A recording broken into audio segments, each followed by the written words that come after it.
Okay,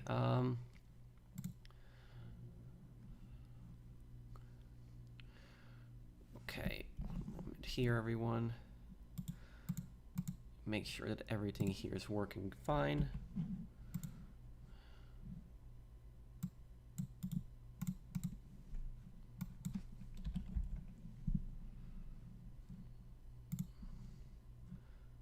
Okay. Okay, here we go. Okay, how's everyone doing? I hope everyone's having a great day. Okay. Thank you, everyone.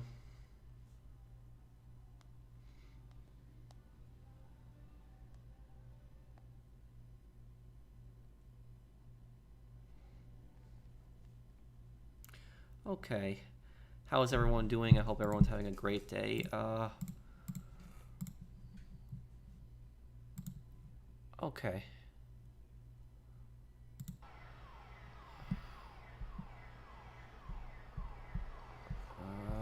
Okay, here. Okay. Well, thank you, Vex, and thank you for sponsoring my channel. Can you guys hear me good? Here? I just don't stream a lot on PC, so. Yes, I'm 29. Thank you, everyone. Thank you, guys.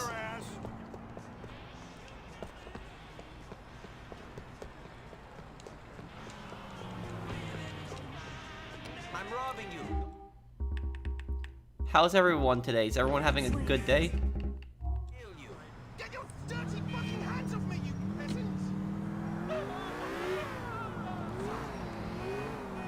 Thank you, Pirate. Thank you. Thank you for the super chat. Thank you, everyone. Thanks, Jax. Thank you, Little. Thank you, Tatiana. Thank you, Peeps. Thank you, Glover. Thanks, Deputy Mark, John, S, Aaron, Red Helmet, Agent Corey, Daquan, Ron, Mr. Bean. Thank you, everybody who's wishing me a happy birthday. Thank you, guys.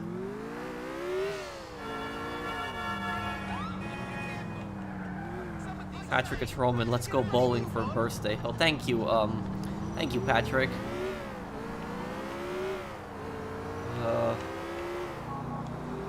Let's see here. We could actually probably go bowling with Roman, but he's probably asleep at this hour. Let's see. What's up, Roman? Why don't we do some bowling? We bowl like two cousins in American sitcom. Pick me up in next hour. I'll be with you soon, Roman. Happy birthday, Pro. I hope you have a good day. Did you hear anything from the GTA 4 petition? No, not yet. I hope that Rockstar eventually picks up on it and we're able to we are able to get GTA 4 remastered. That'd be really cool. What do you get for a birthday? Some Spank or Capitale? The well, neither one, and both of those are kind of ridiculous. Thank you, Glover, for the super chat. That's the drug that's also in GTA 3 for people that don't know.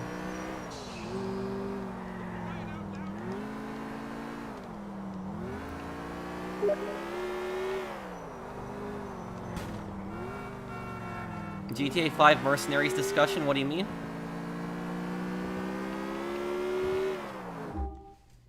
Okay. And let me, just give me 1 second here, guys. Here.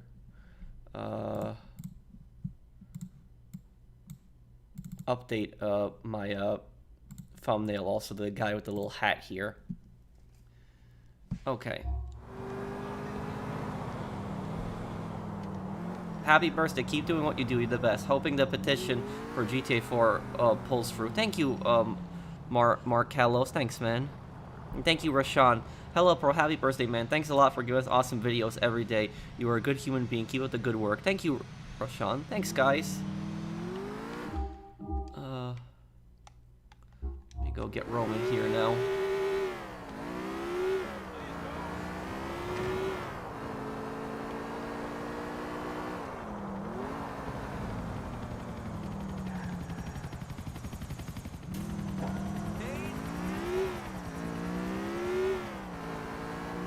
do the swing set glitch. I could. That glitch is actually kind of funny. Just makes you fly across the map. Thank you, GMC.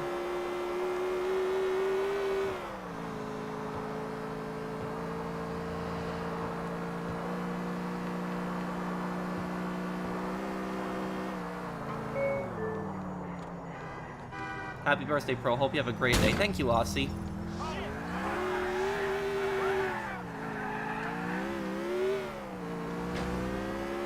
Oh, happy early birthday too, Jimmy. Let's get on over there. Have an awesome birthday, Pro. Thank you, Josh. And thank you, Mr. Waifu. Thanks, guys.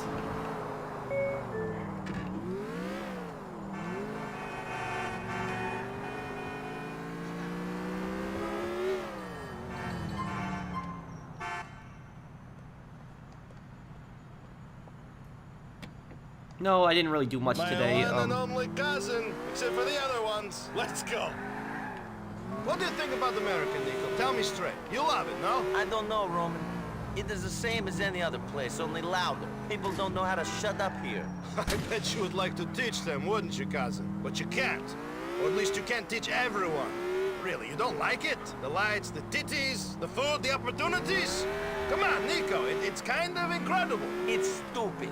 Everything is just advertising with nothing to back it up. They tell you you're eating the best burger ever. And you believe it until you're sweating out all the chemicals in it, and the hormones are making your balls feel funny. My balls feel fine, but I did notice my man tits getting larger when I was eating a Cluckenbell every day. Everything else is fake too. The titties aren't real, and the opportunities aren't opportunities at all. To seize them, you end up in so much debt that you'll be a slave for the rest of your life. I cannot believe what you were saying. Do you seriously mean that you don't like fake titties, cousin? Seriously.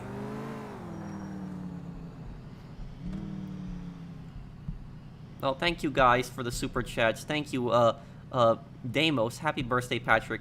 Thank you. Thank you also for Mr. Waifu, and Josh. Happy birthday. Buy yourself something nice. Thank you, Cart Fear. Thanks, man. And thank you, Nathan. Happy birthday, Pro. I was wondering if you have the platinum for this game. Yes, I do. I do have the platinum trophy on PS3. It's a very rare platinum, but I do have platinum on GTA 4 on PS3.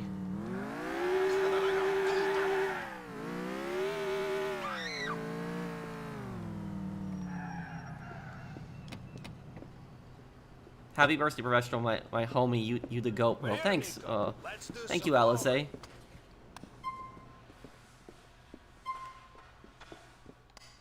Full game. Lanes, my friend. We have a lane available for you right now. This didn't come back in GTA 5, unfortunately. Pretty good at bowling.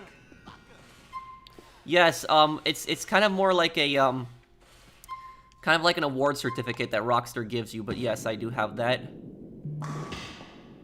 Almost. Okay, not bad. Niko, you're a bitch.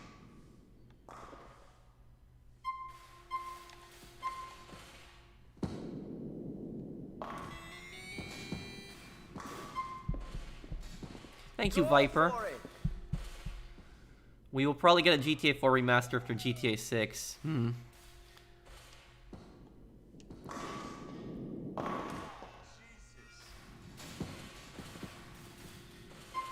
Keep it out of the gutter. Happy birthday, Patrick. Thanks for making so much awesome content. I love your Hitman, Sniper Elite, and GTA lore videos. Thank you, Nine. Thank you for watching a variety of content on my channel. Hello, Pro Man. Bowling for birthday, I see. Thank you, Patrick.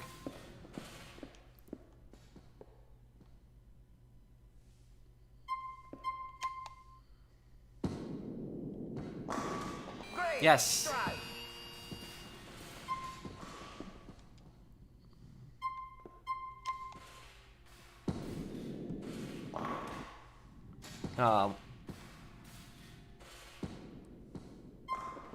No, I didn't really do much today. Got there in the end.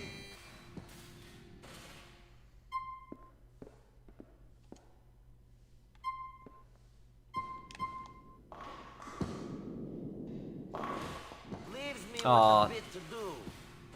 Not that good of a shot there.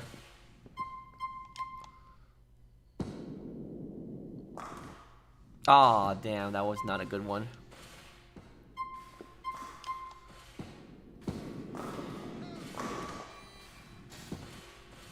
Happy birthday, Pro. Greetings from, Buenos Aires, Argentina. Thank you, Alejandro. Thanks, man. A spade.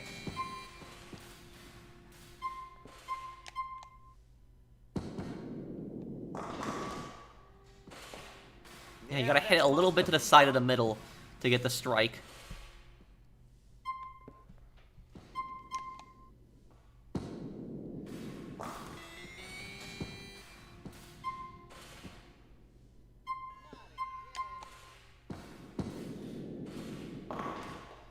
Almost got it. Almost. Not a bad start.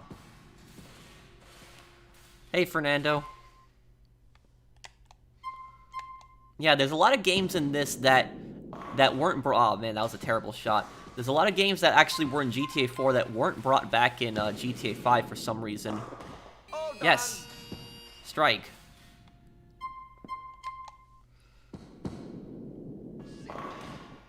Ooh, terrible shot. I'm on my way.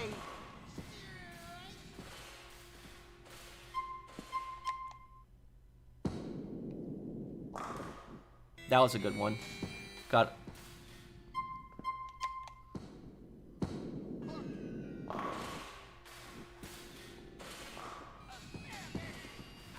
Thank you, Mob Boss, for the super chat. Go.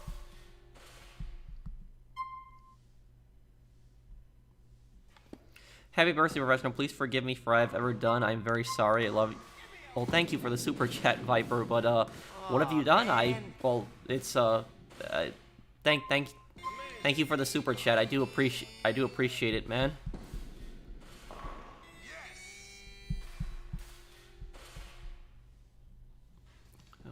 Okay. Niko, good game.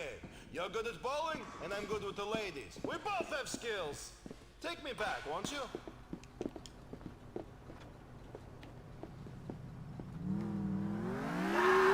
I was actually here in late 2021 here, Firefly Island or Coney Island, for a video. This is a real-life neighborhood in New York. Oh, I gotta show you guys a really funny glitch that actually happens with Roman sometimes in this game.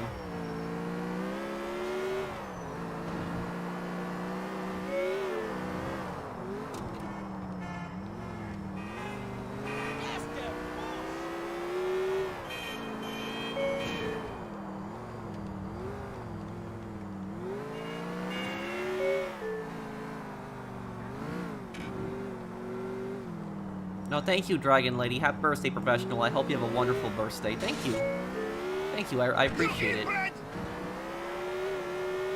And thank you, Boostio. Thank you for sponsoring my channel for nearly a year. Thanks, man. I gotta show you guys this ridiculous glitch with Roman. It's actually really funny. Happy birthday, Professional. Can you play the old GTA Classics, the original version, on PS4 and PS5? I could do it on another stream. I just can't do it on this one because I'm streaming on PC today. But I could do a stream of the classics, JTM. I'm gonna be playing Vice City Stories. I'm gonna be doing a stream of that in June, also getting to 100% completion. Happy birthday, Pro. Thank you, Locke. And thank you, Viper. I'm very sorry to everyone here. I love you guys. Well, thank you, Viper. And thank you, Locke. No, I didn't really do much today, guys. I was editing a project earlier today, and I wanted to play a game on my birthday, and I decided to do GTA 4. I know this is my third birthday in a row that I'm doing GTA 4, because I did it in 2021, 2022, and now 2023, but GTA 4 is my favorite GTA.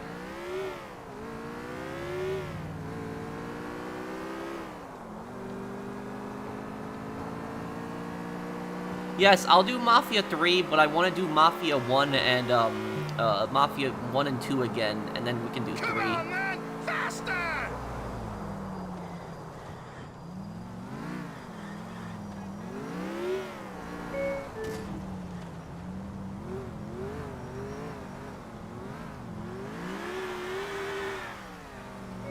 Okay, guys, watch this. This glitch right now, just watch this. Everyone's gonna say, what the hell? If I get this right...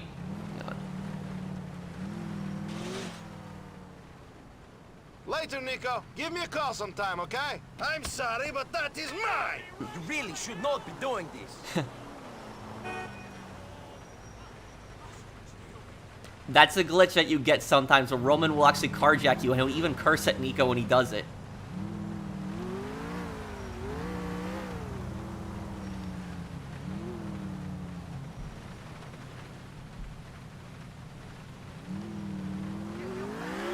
Yeah, it's a pretty funny glitch that you can get. Happy birthday, Pro. I sent you a message on PSN, but cheers to to many more, and congrats on all your success. You deserve it. And thank you for forgiving my past. Have a fun day, Pro. Happy birthday. Thank you on converting. Thank you for the super chat, man.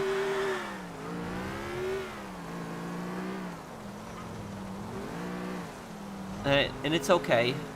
Yeah, so there's a glitch where basically to trigger that glitch, you have to be driving Roman to the back to your safe house. But the safe house, it has to have the safe house has to have a car park there, and then you just pull up right next to it where you give Roman no room to get out, and Roman will actually hijack you. It's crazy that their friends have jacking dialogue. They do.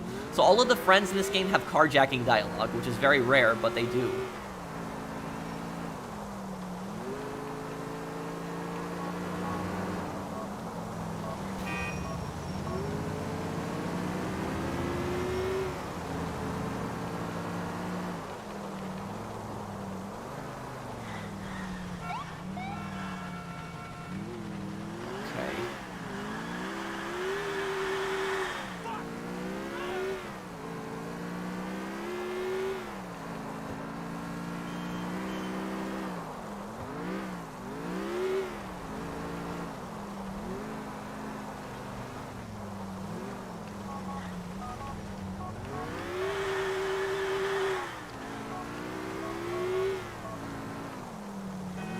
I guess I can't do pool with Dwayne for some reason. Okay.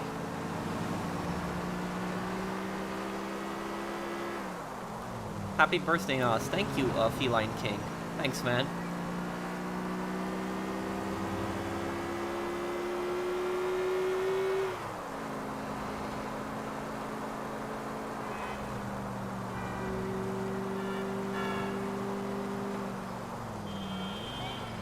Not fucking funny. Thank you, Magatron. Thanks, man. Thank you for the super chat too. Here's the police station. This is what I was looking for here.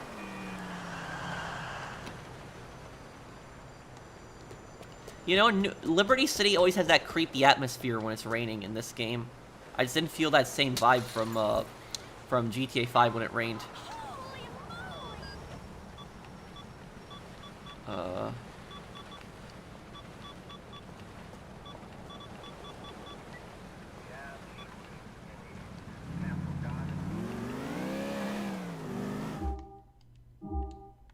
Okay. Gonna go over to Alderney.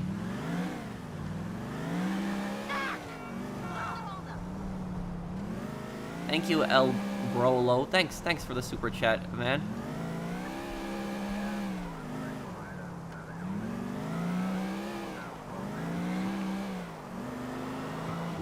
What am I even at here? 79%. Okay, so I'm actually pretty far. I'm pretty close to 100%.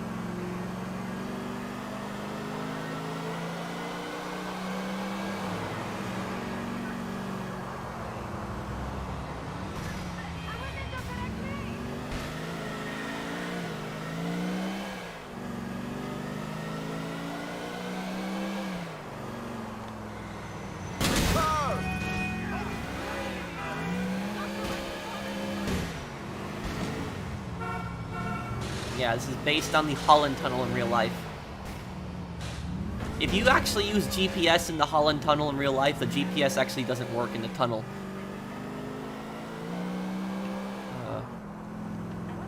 Okay.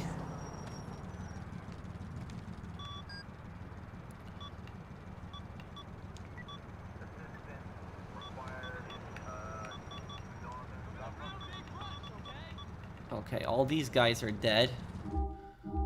Okay. What about Bohan then?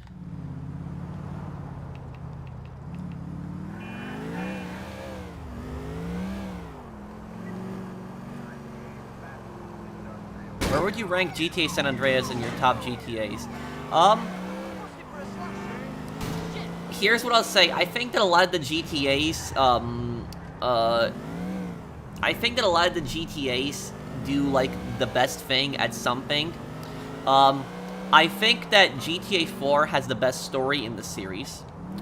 I think that GTA 5 has the best online in the series. I think that GTA San Andreas is the best map in the series.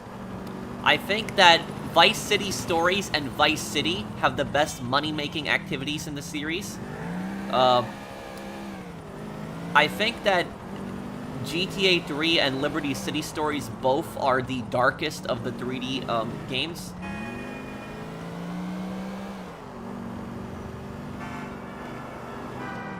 But I'll tell you guys something. I might have a video on this in the future, but I basically think that the map in GTA San Andreas, I think, is the biggest GTA map of all time. And the reason I think San Andreas map is the biggest one is because San Andreas has the most unique environments. Like, if you think about it, it has Los Santos, San Fierro, Las Venturas. It has mountains, forests. It has small towns in between. It has deserts, plains. San Andreas just, and all the different weather effects. Like, you have sandstorms in the desert. You have, like, heavy rain in San Fierro.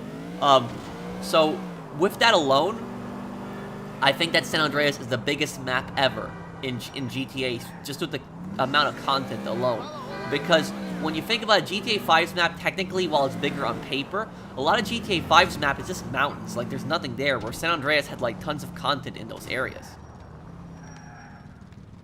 Hurry up, man.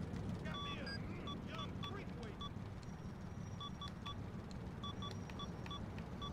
Okay, I think we took out all of the most wanted. I think we got them all, actually.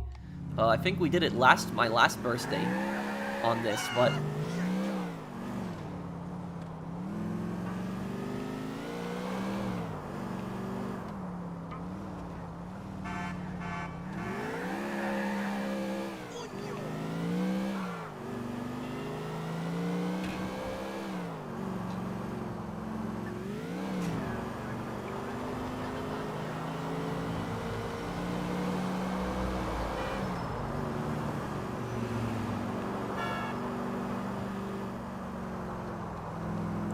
Diversity in my map doesn't equate to size. Sure, well, it might not equate to size, but here's the thing about this.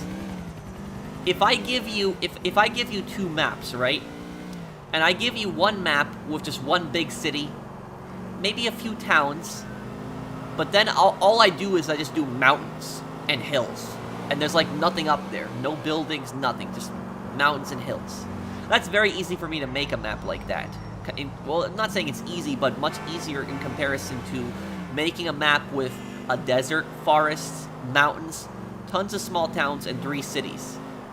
So the map, Rockstar put a lot more effort in the map in San Andreas than they did into GTA 5's map, personally. That is my opinion.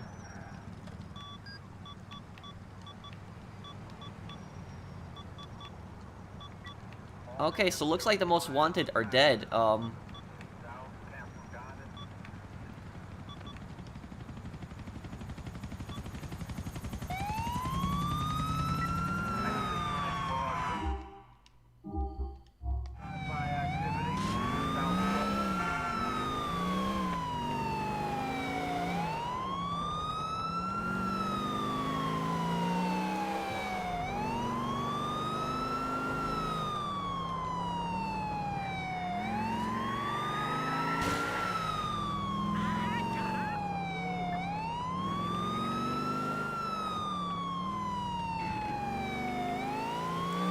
Eliminate this guy, and then right after this we could try to do the swing set. You know, it's kind of strange, this police car is not in the multiplayer. I never understood why. There's a different police car that's in the multiplayer. Happy birthday, Pro. Thank you, Crane. You failed to neutralize a target. What? Okay. Man Muncher! Hey! Remember the moment. Let us pass. Yeah, that's the police car. It's always in the multiplayer, not this one. Shame that PC doesn't have multiplayer anymore, unfortunately. Hey, Pro, you're the best at, let's see here. You're the best at GTA 4, and I think that all 3 characters in GTA 4 are better than the characters in GTA 5. I also think that Niko is the best GTA character of all time, even better than Trevor. Thank you, El Brolo. Yeah, I think Niko is probably the most realistic GTA character also. Like, he's such a tragic character, his backstory. Whoa. Look at that. You see those physics? You look at how that's better, like, just look what it did to the car. That's much better than GTA 5's car damage.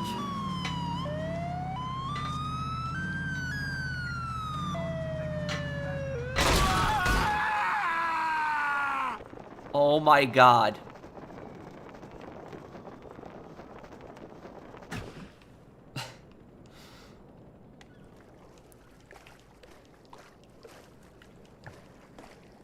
Wow. That was a good save. That was a good save, yeah. That was, that could have ended really badly.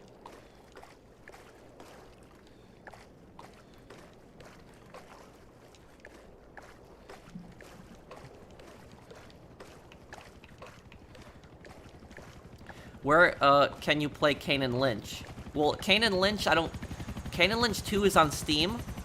And it's would also be on Amazon.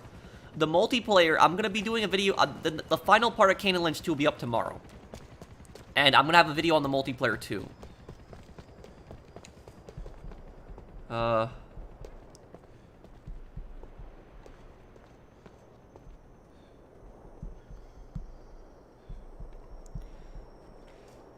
Thank you, Android Pro. I know your favorite GTA is GTA 4, so is mine.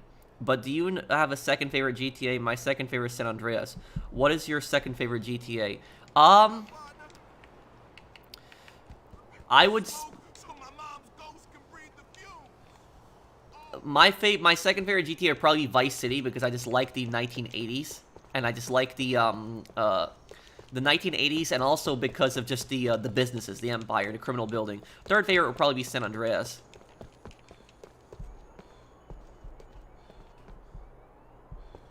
Hey, Pro, happy birthday. Hope you're enjoying your special day. Have fun playing this absolute classic. Thank you, Fernando. And thank you, Nubo. What? I don't understand. What does that mean? Thank you for the super chat. Pat, buddy, Season 4 of Modern Warfare drops soon, and Raid Episode 4 is the last raid. You get some Farah skin, Nikto is back, and new DMZ map in Amsterdam. Oh, that should be interesting.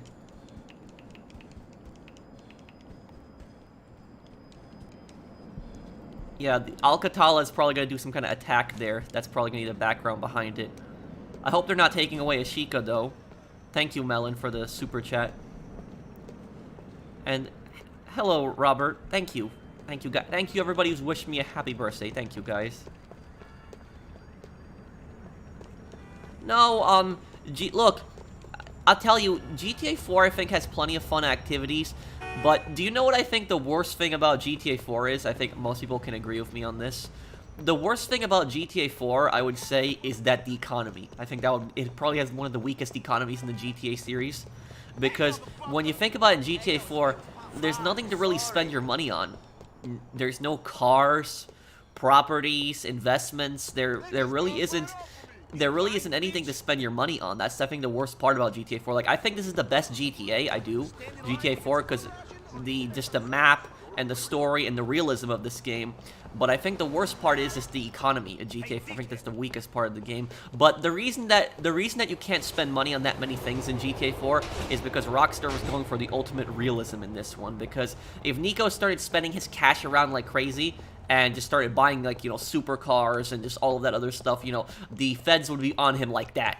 Like, so, you know, no criminal would really, you know, criminals would be keeping their money, you know, hidden for a very long time, smart criminals at least. They wouldn't be really spending their money on anything. The criminals will only spend their money in large amounts when they have some kind of front, when they have a way to hide that money.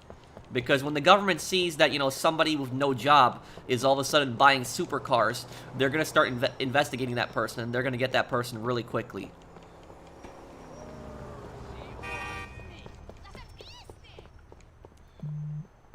You know who the stupidest, you know who the stupidest criminal that I've ever seen in a, in a TV show? Stupidest criminal ever? And he, in real life, that guy would not last. You know, it would just, he'd either end up dead, or he would get arrested really quickly. But if anybody's ever watched that show, Better Call Saul, I've seen a few scenes of it. There's this one guy called Price in that one, and he basically just steals, like, pills from, like, some company that he's associated with. And what he does is he buys, like, this big, yellow, you know, ridiculously looking Hummer, and just spends, like, a ton of money on that. And he's just throwing around cash like it's nothing. And then the stupid thing is, though, his apartment gets burglarized by the guy who was actually buying drugs from him. And then what he does is he reports it to the police that his apartment has been burglarized for his stolen baseball cards. But if anything, the police don't really care about that. They're actually investigating him. And that's yeah. That was that guy would not last in real life. He'd be dead, or he would be arrested really quickly.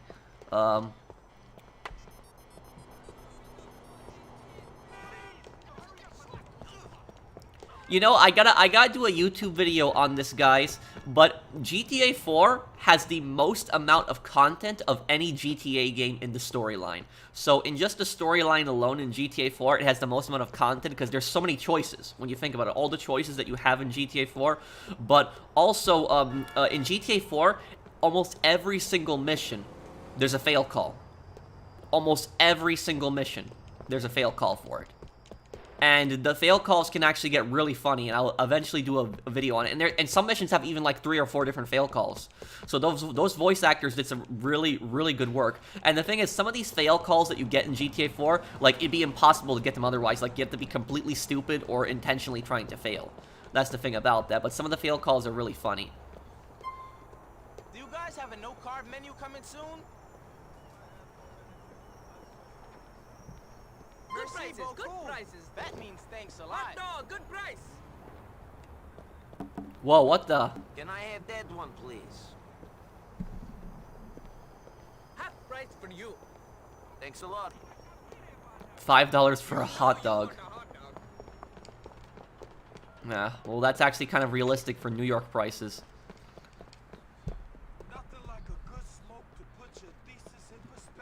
Happy birthday, Pro. I'm glad to have met you and your community. Thank you, Ricky. Thanks, man. Hello, Pro. Happy birthday. Hope you have enjoyed your day and you are a great friend. Thank you, Lewis. And thank you, Alloy. Thank you, guys, for the super chats. And thank you, Robert Paquette. Thanks, guys.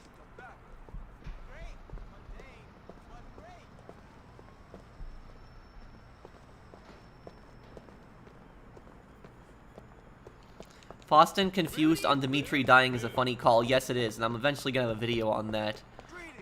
But you guys want me to tell you? So, oh yeah. You see this? This would never happen like this in real life. There'd be way more coverings like this. This would be a lawsuit waiting to happen if this was like this. But do you know something crazy, guys? I'll tell you. In GTA 4, there's this one girlfriend that Niko can actually find online called Kiki. And here's the thing about this. And I'll have a YouTube video on this. I want to put this in a separate video, so I don't think I'm really going to show it here. Or I would have to either reload a save. But basically, the thing about Kiki is she's obsessed with Niko. Yeah, she's obsessed with Niko, like in a stalking way. And here's what's really crazy. You know, Niko can cheat on his girlfriends, which is kind of messed up. But what's also really creepy is that she will actually stalk Niko. So if you actually take other girlfriends on dates, while you are dating Kiki, she will actually stalk you in this game. She will actually follow you. And I'll actually have a YouTube video on that.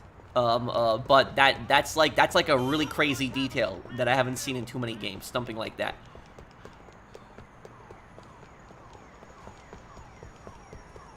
Pardon me.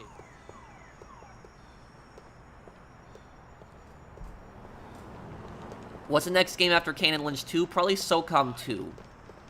And let me look up here. What do I gotta do for 100% completion? I'll swap you a smile for $1. You're a nice lady. What? Okay. I forgot about this, that you can give homeless people money.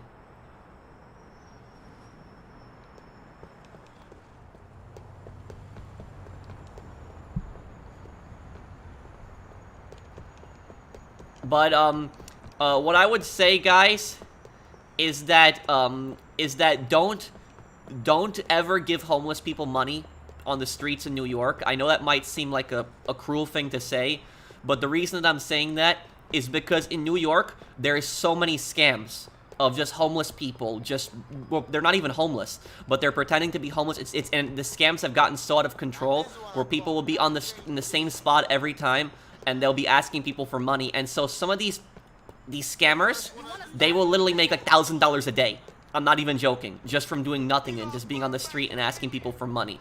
But if you really want to be nice and, you know, and help a homeless person out, just buy them a warm meal. That's what I would say, is do that. But don't give people money out in the streets, because you don't know who's a scammer and who's not. And that's what's that's that. You could also donate to homeless shelters. That way you know that it's going directly to them or to charities. But I would say is don't give money to people on the street. That's what I would say. Ain't that the truth? Hey Mario, thank you, man. LA has that too, yeah. I'd rather smoke a bloke. You got that right.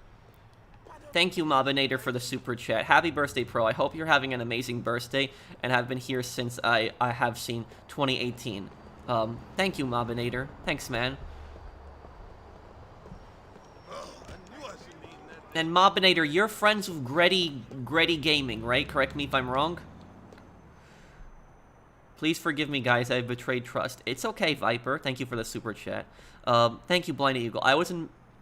If I was in Macedonia, I would have gotten you something for your birthday when I would come back because of how much respect you've earned from me. Love you, Pro. Happy 29. Thank you, Blinded Eagle. Thanks, man.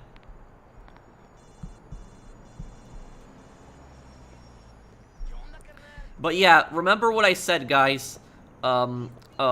Is that there could be people that could be pretending to be homeless, and they're not really homeless, and they're just scamming. The people do that on the streets a lot of times, and it's impossible to tell, really. There's also, you know, there is people like, you know, there's also somebody, you know, a homeless person can also ask somebody for money, for food. You give them like 20 bucks because you feel bad for them, but instead of buying the food, they go and buy crack. You know, that can also happen too. So don't ever give people on the streets money. That's not to say you shouldn't help homeless people. If you want to help homeless people directly, you know, donate to homeless shelters. Donate to charities that help homeless people. That's the best way to help them. Or what you could do is you could buy them a warm meal and give it to them. So, you know, but here's the thing about this is, if you see somebody on the streets that says, like, you know, I need money for food, and you go and you bring them like a warm meal, and they get really mad, they were scamming. They were either A, scamming, or they were B, they just wanted money for drugs, and they just have that sign for food, just so they could get free money. Let me see here. Yes, that is correct. I'm friends with Gretty, and he says happy birthday to you as well. Thank you, and thank you to Gretty. The reason I wanted to tell you guys is because you guys are Albanian, right? Well, I will be playing SOCOM 2 in June, which I know you guys have been looking forward to. And SOCOM 2 actually has a huge part in Albania. Like, the first chapter of SOCOM 2 is entirely in Albania. And the people that you're fighting in SOCOM 2 in Albania, they're like in kind of like, not really a mafia, but they're more of like arms dealers. So it's like, it's kind of like a gang.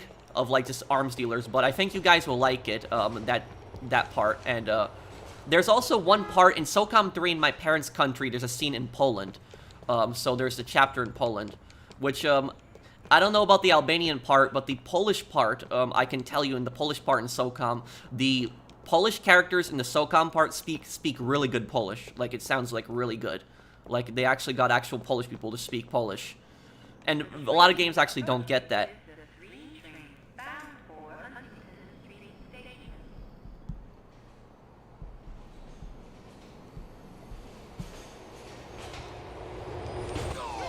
Oh! Oh man, I didn't even watch. That's why you gotta look both lanes. Yeah, you gotta look both lanes because of that happening. Yeah, I didn't even see that. That was a massive fail. Pro, which character do you think will appear in GTA 6 that are in the HD universe? At least I kept all my guns. I was scared those would disappear. I think that Jerry Kapowitz from GTA 4, the Diamond Guy, is gonna come back. I think that we will also see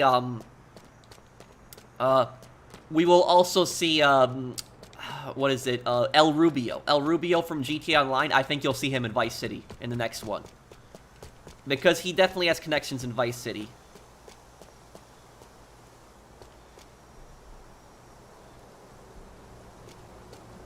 Thank you, Boo. Thank you for the super chat. Well, it's not GTA 4's birthday, it's my birthday, but if that's what you meant, but thank you for the super chat. Your Steam stream came on at the right time for me. Thank you, Mr. Waifu. Yes, that's correct. Oh, okay. And, prayers, by the way, for everyone in Canada, the East Coast. Well, thank you, Blinded Eagle. Yeah, it's really horrible with the forest fires right now. And the thing is, though, is that New York, you know, my home city, New York, the air is just really bad right now. It came from the forest fires. If you look at New York, like, it looks really creepy. It's like an orange kind of, like, fog in New York right now.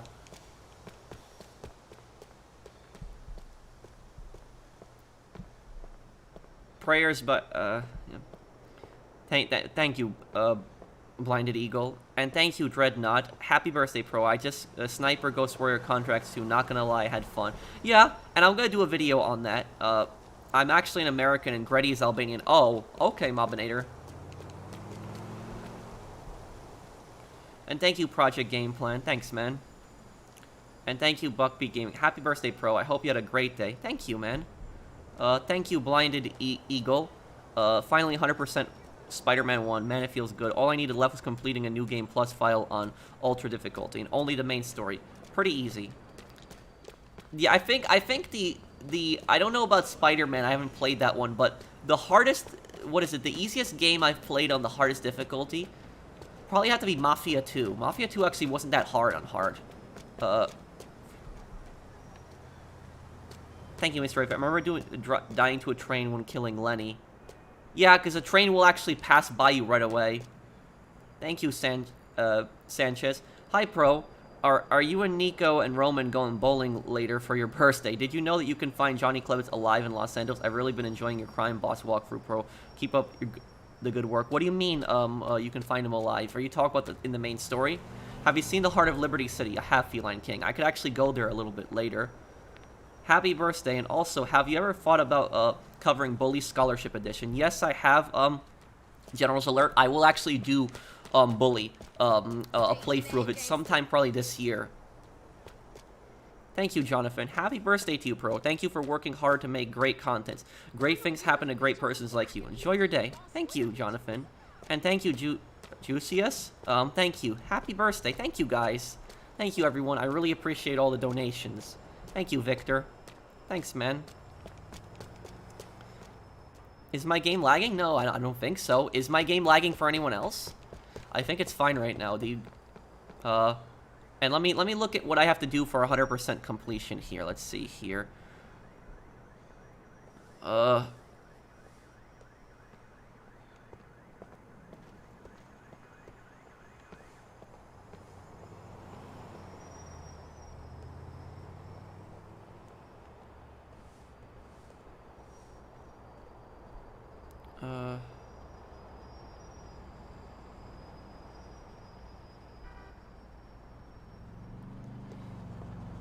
Beat the high score in cubed. Oh, okay.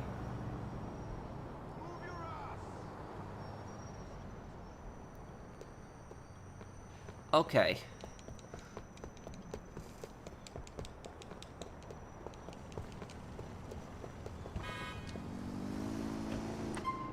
Where to? So, Then let's do it. great, thanks.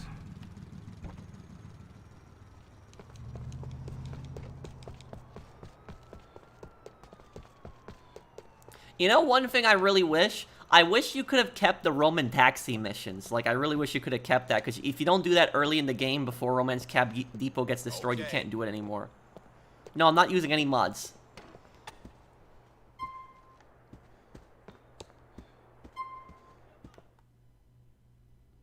It sucks you failed your first syndicate, Pat. If those damn civs didn't see you check your PS messages, I'm going to send you a video in a bit. Oh, okay. Thank you, Melon. Okay.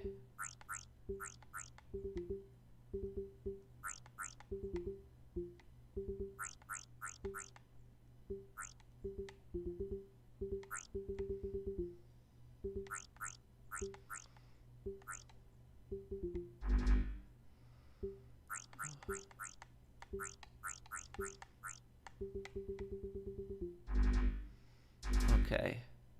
High score is what? I think I can do this. See if I can do it on my first attempt.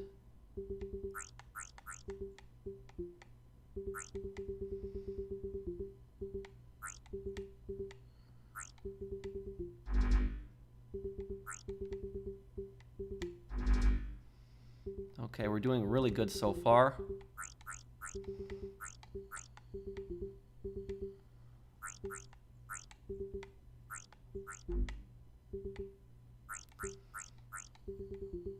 Okay.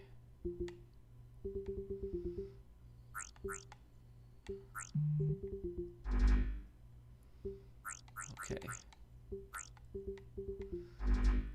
Okay. I think I can... I haven't played this game in a long time, but I remember to...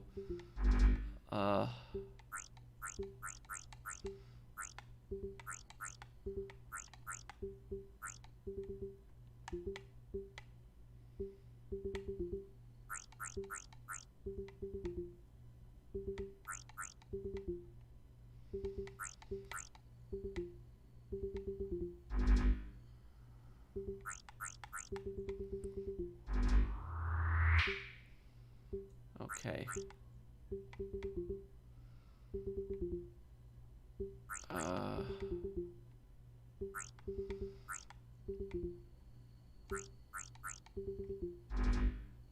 This game was actually really fun to play, and it was actually, you really got into this game.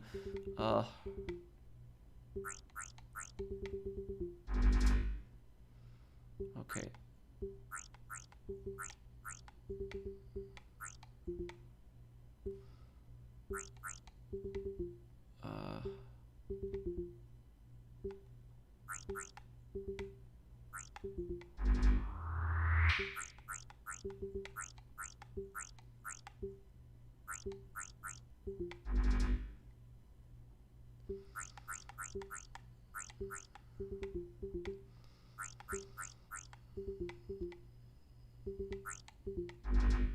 Okay,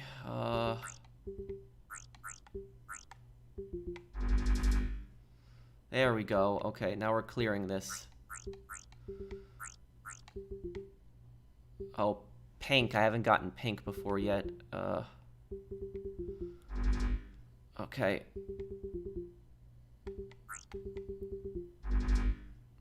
Okay.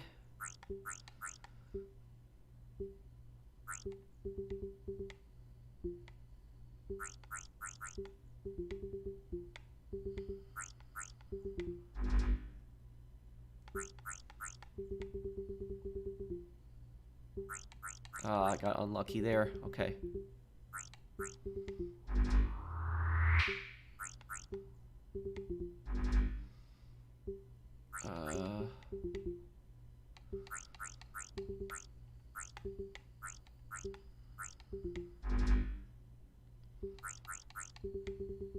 I can do this.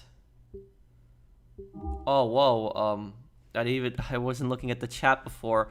Let me see here.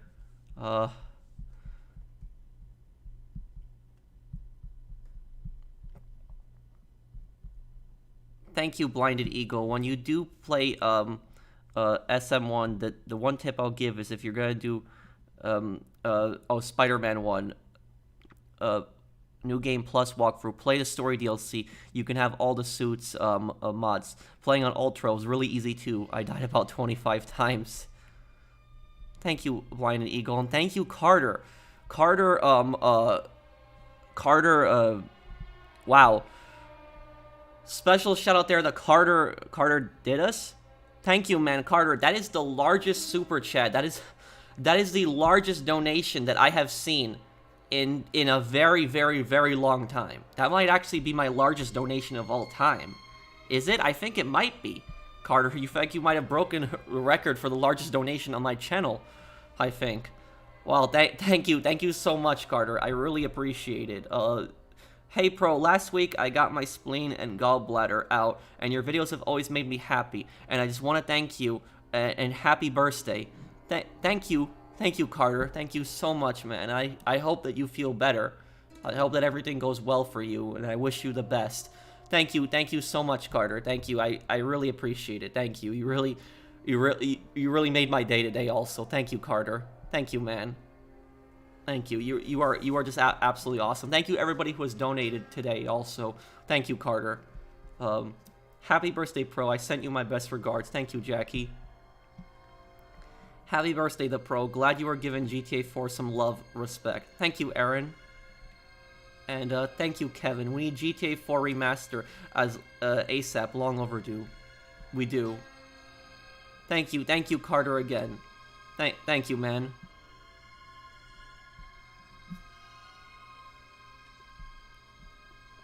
Thank you so much, Carter. I will remember that though, that you were the one who gave me the largest donation. I don't think I've ever gotten a $200 donation before. I think I've gotten $100 donations, but I don't think I've ever gotten $200 donations. Thank you, Carter. Thank you so much. You didn't have to, but I really appreciate it. Thank you, man. Thank you. Special shout out again to Carter there. Thanks, man.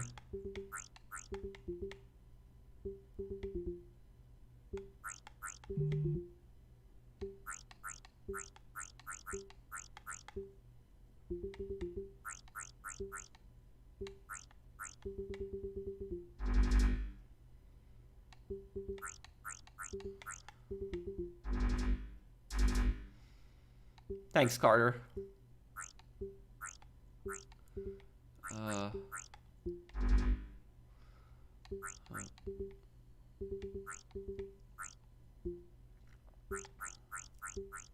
A game like Cubed is all about, it's all about timing, right?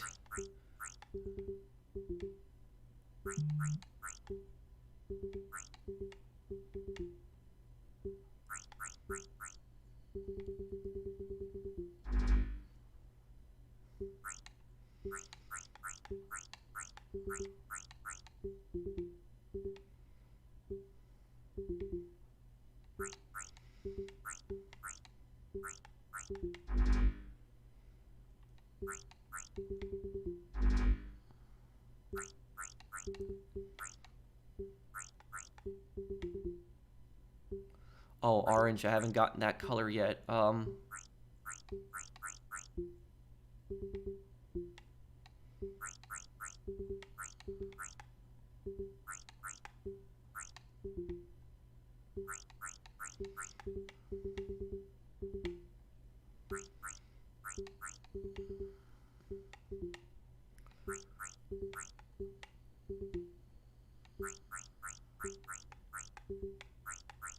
Ah.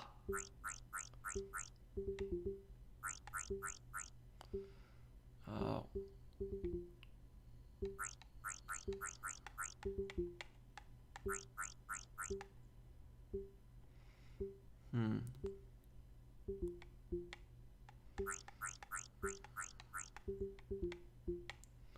Oh yeah, this is getting really hard now.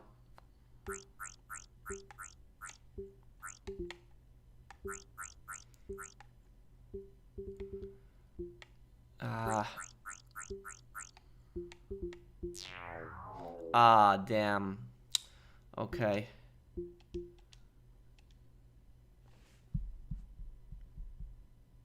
Just to let anyone know, if you're on PS4, do not buy Madden 24. Straight up nothing new. Everything we wanted is only on PS5, and it's practically a scam. Thank you, Blinded Eagle. And thank you, Orthodox. Thanks, guys.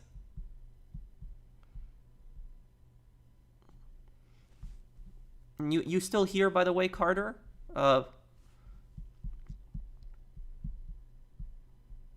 Thank you guys for the thank you guys all for the donations today. I really appreciate it.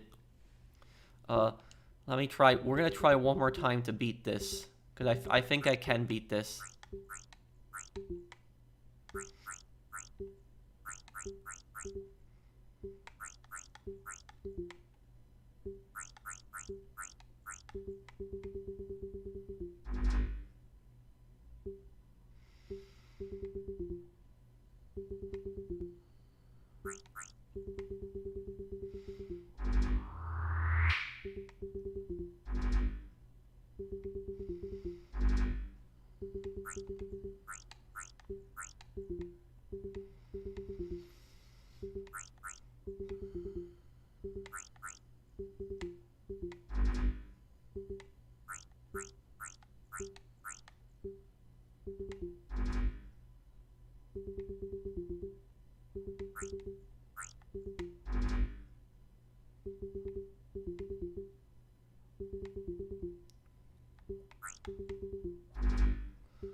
Nice, okay.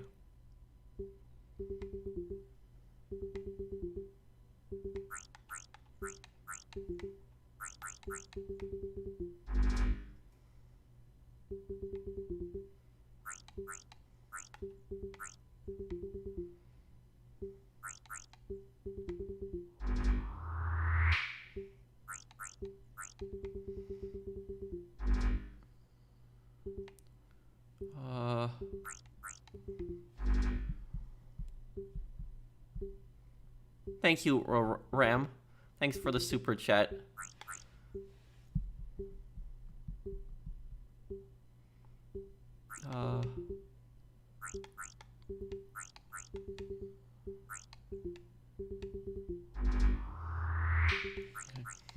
You just want to keep...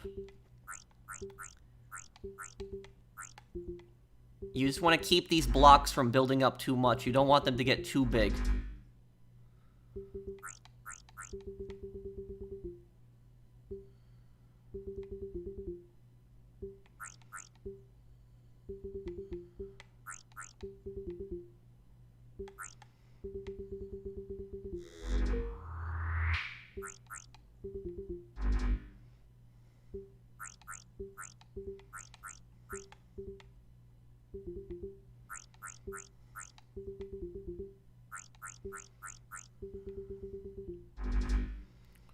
Okay.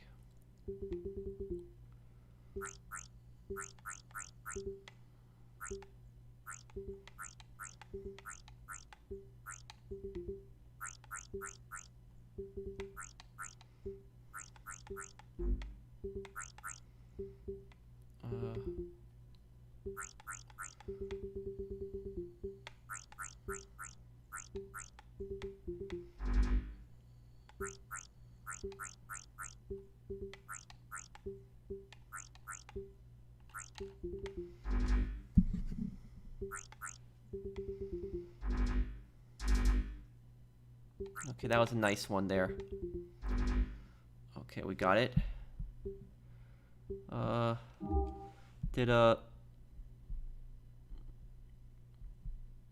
Oh, Carter's still here. Okay. Well, thank you. Again, thank you, Carter, and everyone who donated. I do really appreciate the support. And you know, it's I'm surprised Vlad didn't carry a gun with him in the mission, Uncle Vlad. He had it coming anyway. I think he just didn't expect Niko to kill him, and he was too drunk in that mission.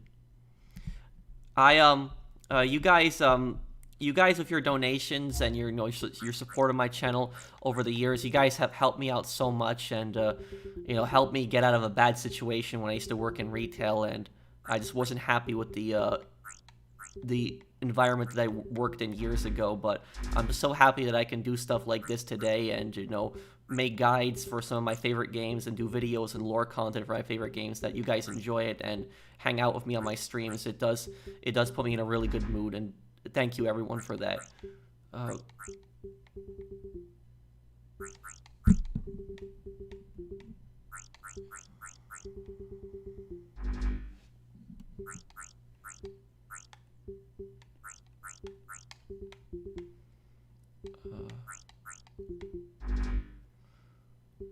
Okay.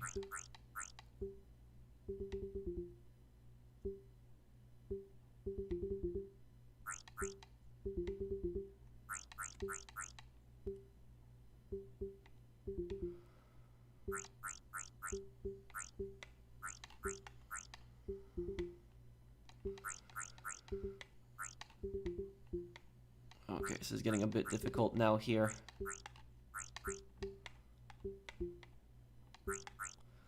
Oh, yeah.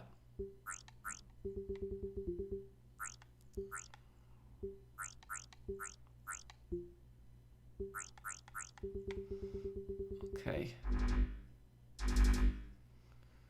Okay. Can beat this. I know we can beat the high score.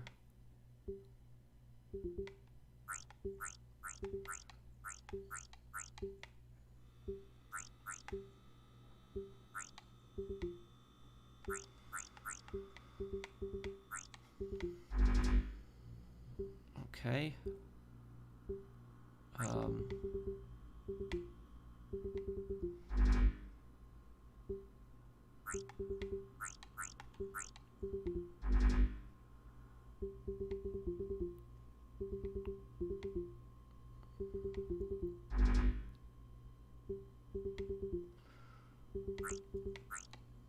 Orange, this is where I failed last time.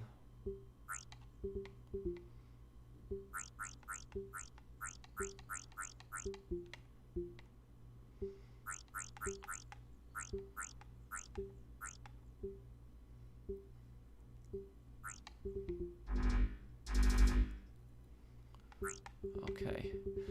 We're gonna reduce these by a lot here now.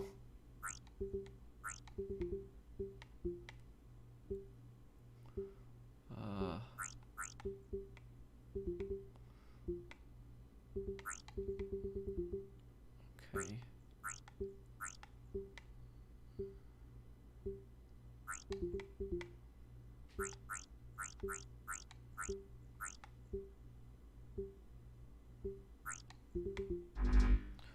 Okay, we're getting close to beating that top score. We can do it.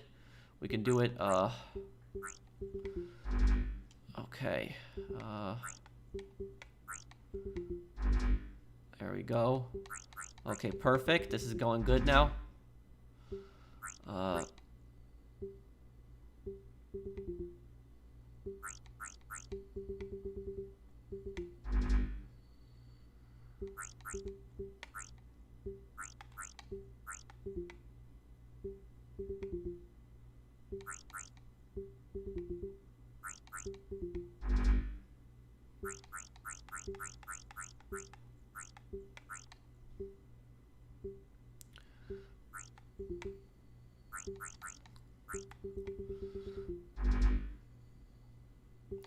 Okay, perfect, perfect.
We did it. We beat the high score.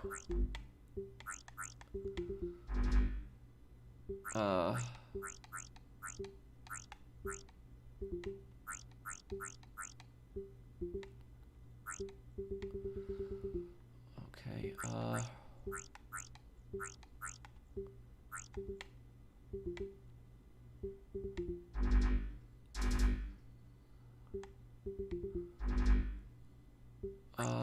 how long can I keep this going for?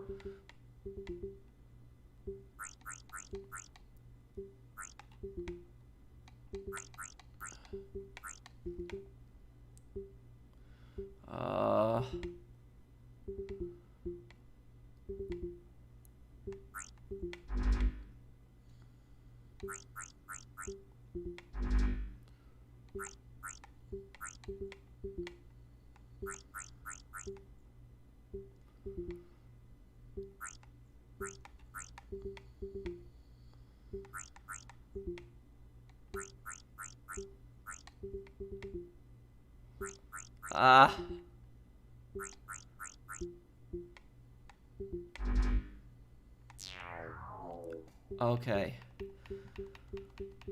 Okay, we beat it. We did it. We beat the top score.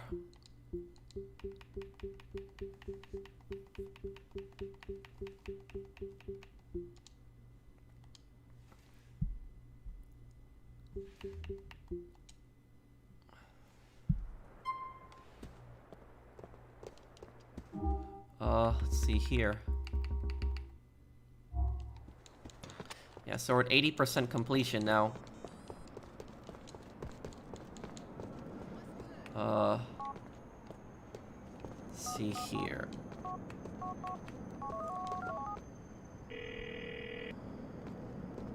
Jacob, it's Niko. You got time for a game of pool? Yeah, man, me play a pool, for real. Pick me up in about an hour. Excellent. I'm on my way, Jacob.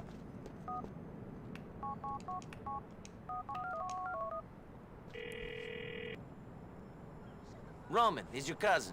Any chance of getting a cab? You're my cousin, Niko. How can I refuse? There is a cab on its way.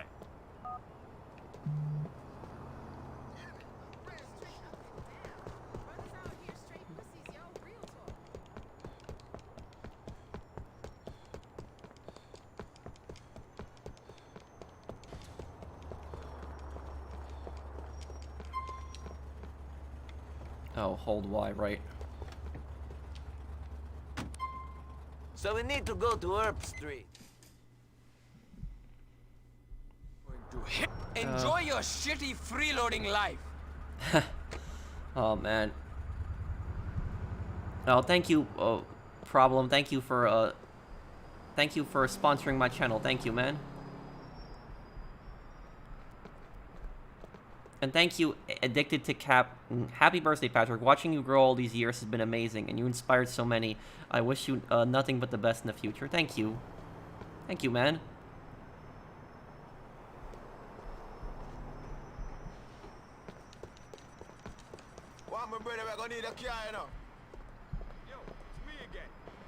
Well done on beating the cubed score. Thank you, Mr. Waifu.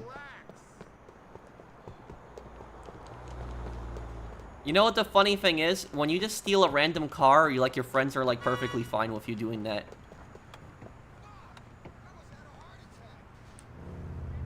The phrase "Mekwi" means "let us do it."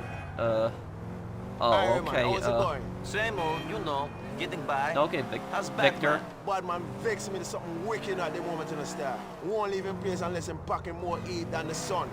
Getting all paranoid and shit. Yeah? Is someone out to get him? If you ask him every jet on the corner is out for getting him, but it's all them spliffing me smoking, man. It don't do him head no good. You seem to be okay, and you smoke a lot. Blacking up don't affect I the same way, you know. And I ain't chill jet. I don't like that cussing the way a bad man do, you know. The herb make bad man's head working all type of ways him shouldn't be working, you know. He think his friend is after him.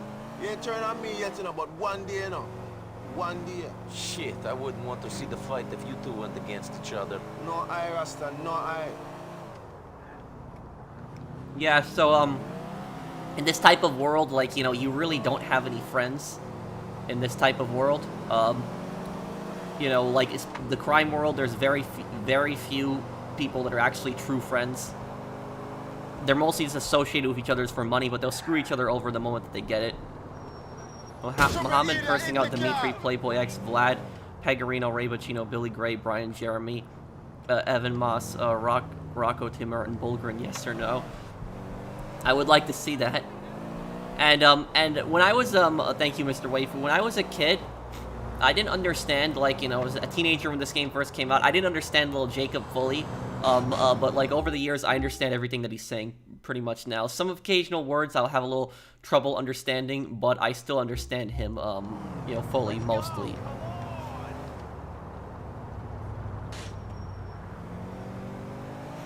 So I'm going to show you guys a secret right now, and this is a secret that I actually didn't know about. And you guys actually told me about this on my last birthday stream a year ago on GTA 4. We do GTA 4 every year on my birthday, but this is a secret that I actually did not know about this until a decade later. And I played GTA 4 for so long, since day one, and this is my most played GTA game besides GTA 5. And there's a little secret here that I actually did not know you could do, like, for literally over a decade. But let me show you guys the thing. So, some of you guys might not even realize you can do this, but I'm gonna have a video coming out eventually, top 5, like, things you didn't know you could do in GTA 4, like, some hidden activities, and this is gonna be on that list. Let's see here.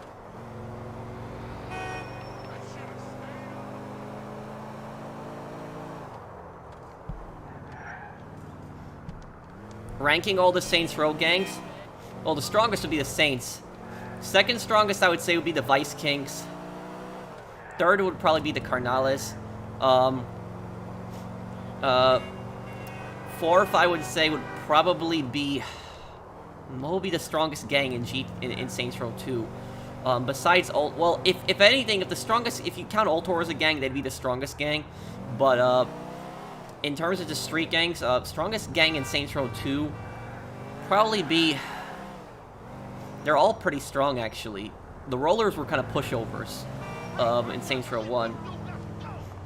Wait, Randy K, who's that? Thank you for the super chat.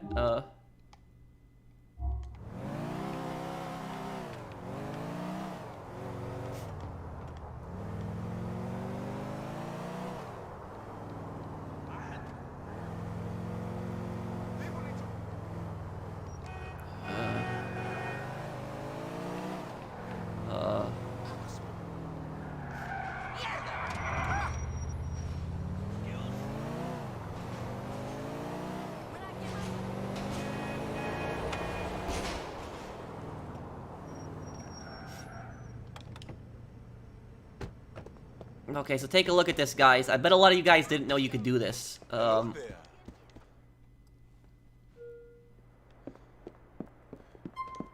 See this? It never appears on your map.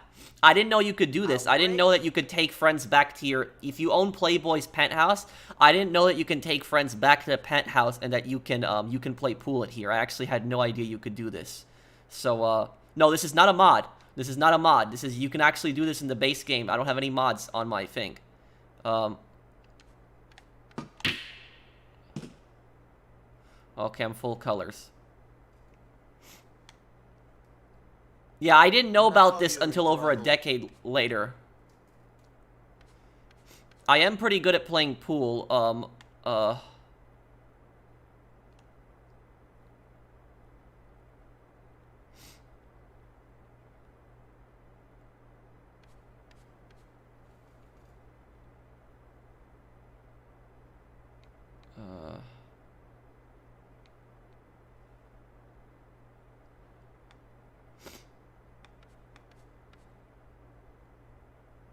Take the shot and thing.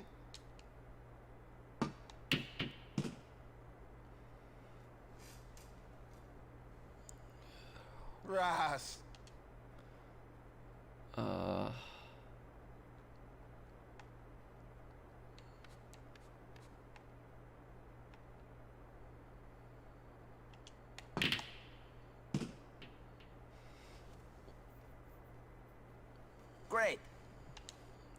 Let's see here.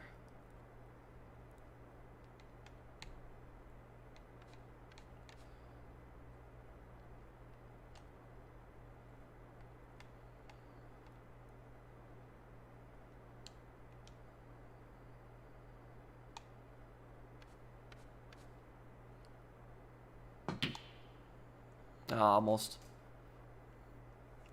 Yes, it's my birthday. The,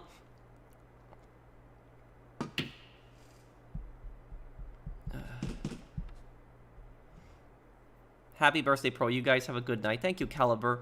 Thank you, Antonio. Happy birthday, Pro. Have you seen the smog that was in New York recently? Yes.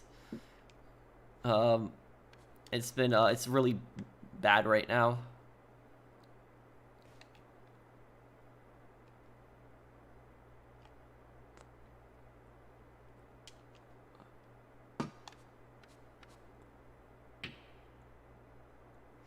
Almost. Bad luck. Thank you, Antonio. Would a taco or grilled cheese win in a fight? The taco, probably. Smith? Strange question there, but, here.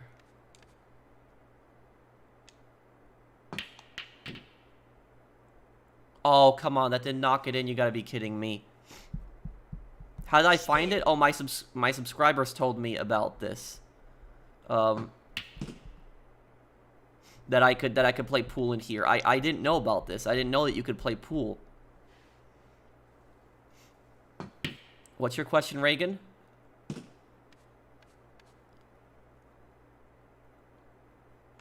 Okay.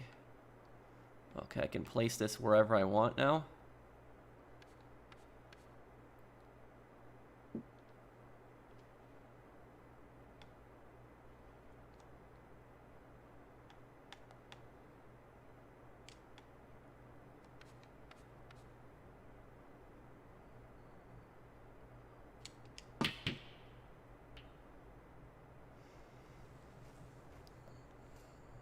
My turn, isn't it? Do you know what the key to winning really quickly in pool is that a lot of players actually mess up with? What a lot of people look for when they're playing pool, what people look for is the easy shots. But the thing is, when I play pool, leave the easy shots until, for the end, because if you have, like, something like this, you're blocking a pocket, so that's one less place your opponent can shoot in. And what you're going to want to do is you're going to want to kind of line up your shots. So, like, when you pocket a ball, kind of think about where the ball is going to land after you pocket it, so you have an easier shot on your next one. A lot of people actually don't think about that when they're playing pool. I ain't got all day, Rasta. I will get the hang of this.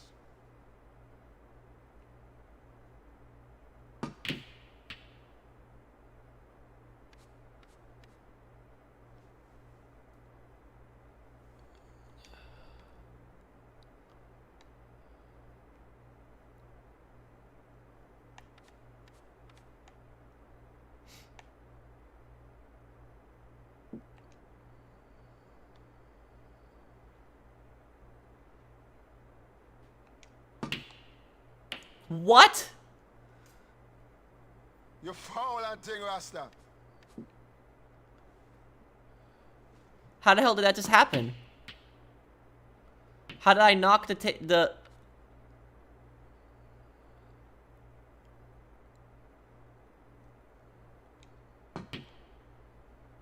How the hell did I knock the ball off the table? I don't know how that happened. Damn. By the way, I've played pool for years, guys. For years, I've played pool. I've probably played over 100 games. Not exaggerating on that. I played so many games of pool. And I'll tell you something. In all my years of pool, I have never, ever seen anybody knock a ball off the table. Ever. That is such a rare occurrence. Like, I've never, ever actually seen that happen. Like, you'd have to be a complete idiot to, like, knock the ball off the table. The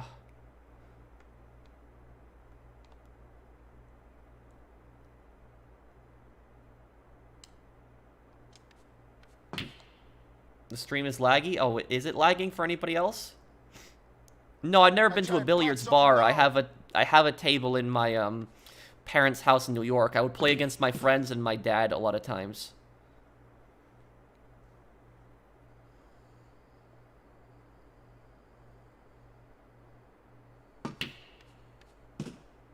Damn, okay, he's doing good now. I'm in some trouble. He's winning right now. Yeah, I know I can, Jonathan.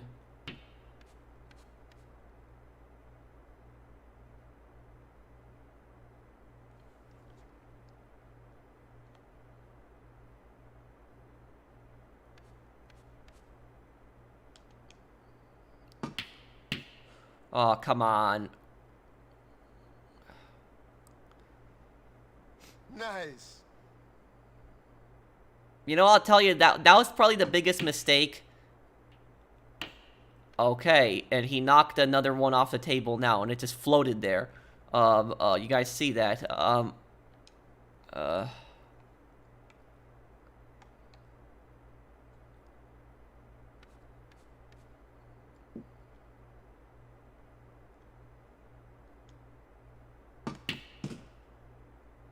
So you see what I did right there? I'm lining up my shots. That's what you want to do.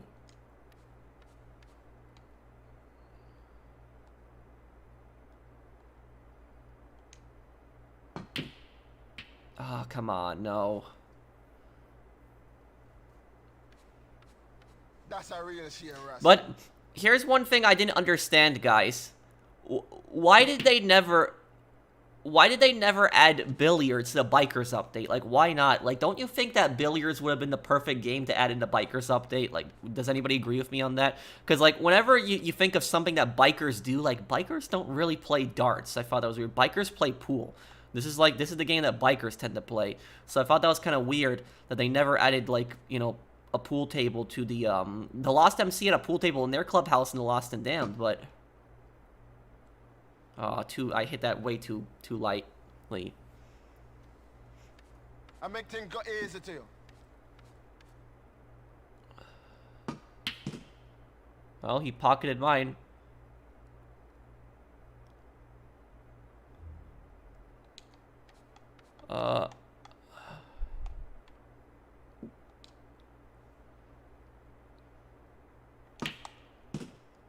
Okay, that was weird. I don't think you can do this, Rasta.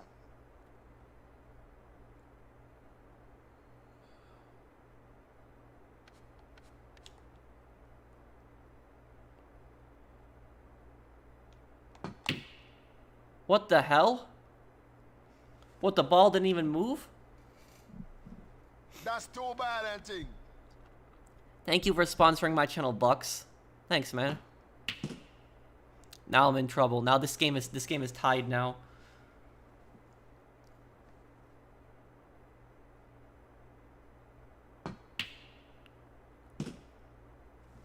Oh my god. Well played.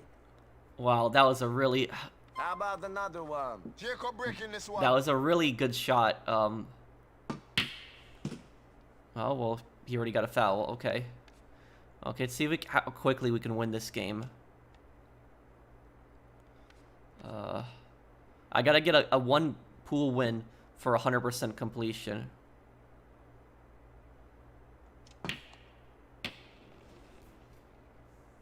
That is just so stupid. That would not happen. The ball would knock off the table like that in pool. Like, you'd have to be a complete. The only way that would happen is you would hit underneath the ball. If you hit underneath the ball and you hit it really hard, then yes, it would fall off the table. But that's just stupid. That.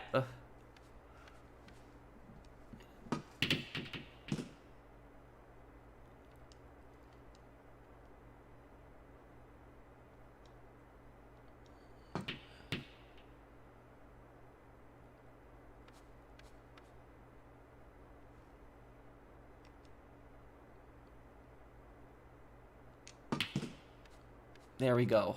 One shot in, okay. That's in.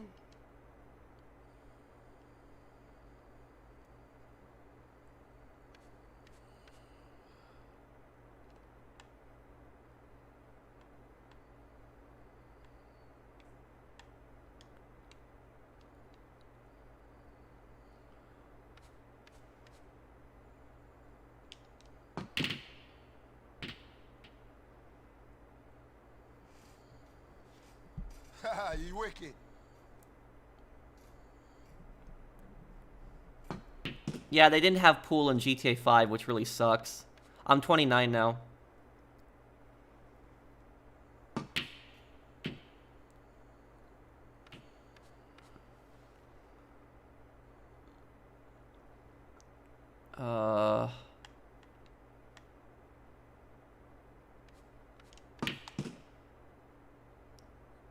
Ah, damn. At least I got one in.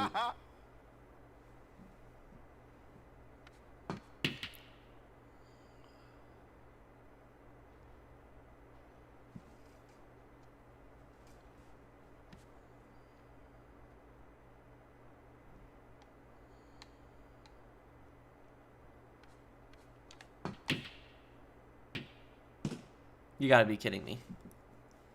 Not quite what I had in mind.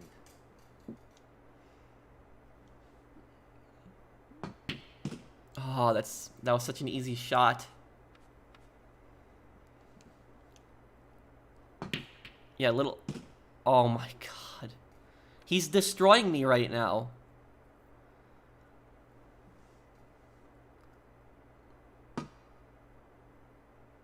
Did he even touch it?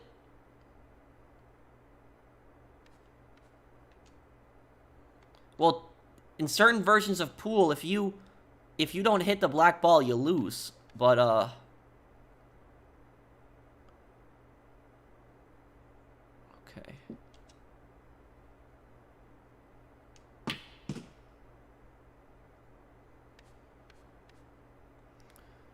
There you go.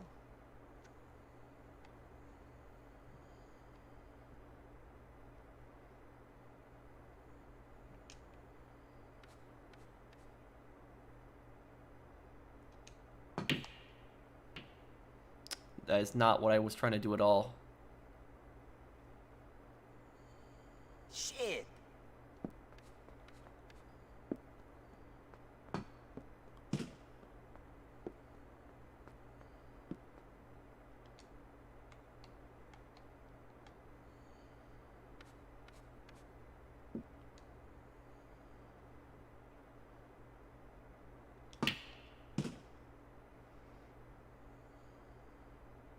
I potted one.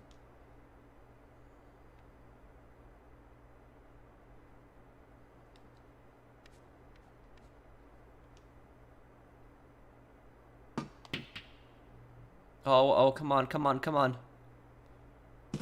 Yes. I got one. Okay.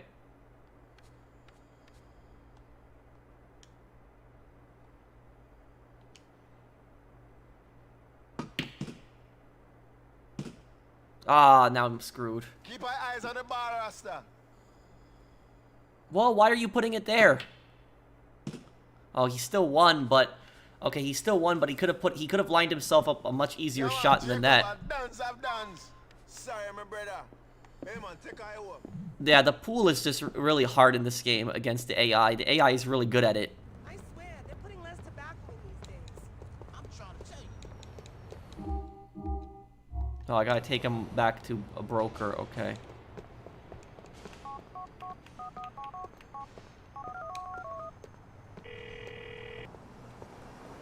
Roman, is your cousin. You need what?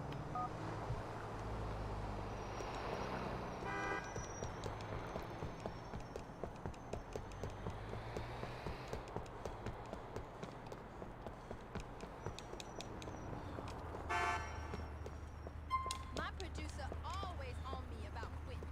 Speak your mind, baby. I want to go to Dillon Street, yeah? Happy birthday, professional. Who's your favorite episodes from I Liberty hope you City enjoyed the antagonist? trouble you are going to be Dimitri getting into here. in GTA 4. Thank you, Teddy. Playboy X's table is rigged. Yeah. Yo, I'm gonna have a good time in a star.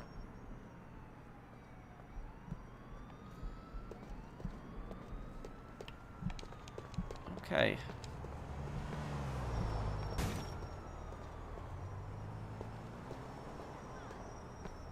Okay.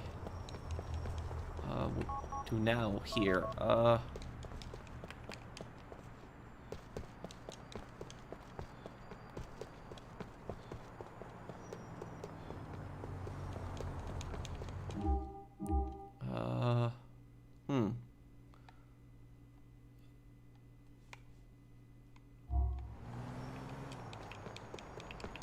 I checked all of Niko's emails too.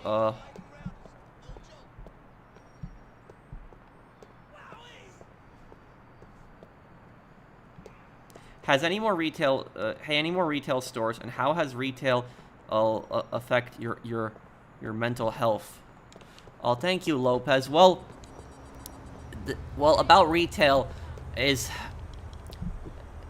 honestly I need your car, man. what my mental health in retail was when I went to work and my supervisors and my manager would screw me over so many times, and not only that, but I would have to deal with really nasty customers, and I felt like nobody had my back, and so I felt like I was endlessly running around for these people. It was just not a good feeling at all.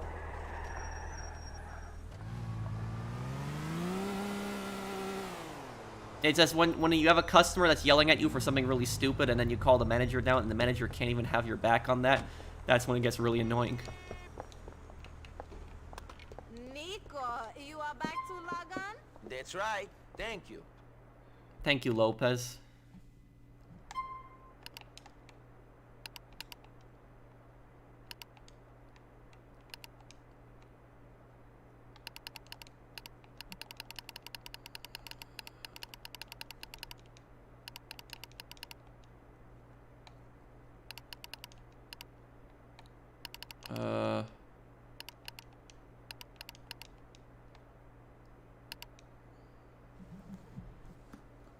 All of Brucey's cars. Let's see here.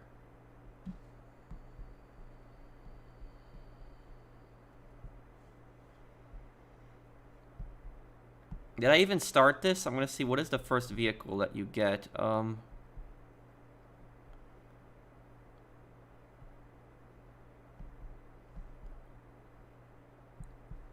I don't even remember. Is it like a randomized order each time?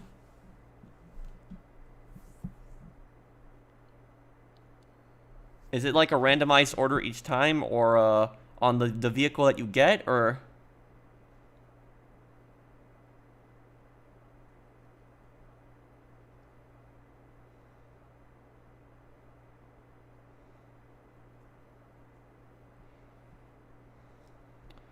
Oh, I see here.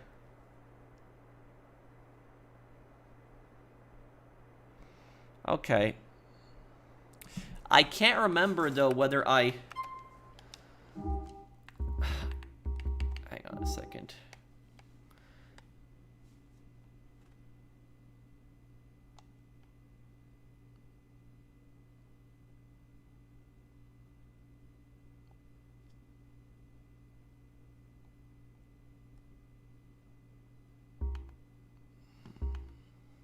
I can't remember whether I started the Brucey missions. That's the thing I'm just thinking about.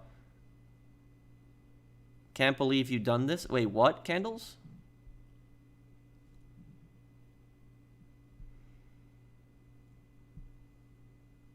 Tomorrow will be the final one. Let's see. Final part of Kane and Lynch 2.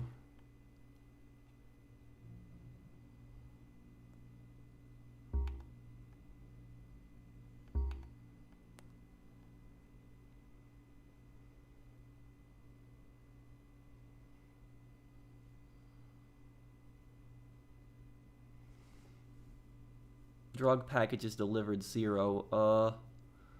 What is this here? All random characters. Okay.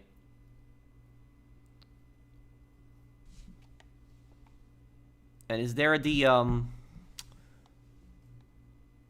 Brucey cars? Is it here?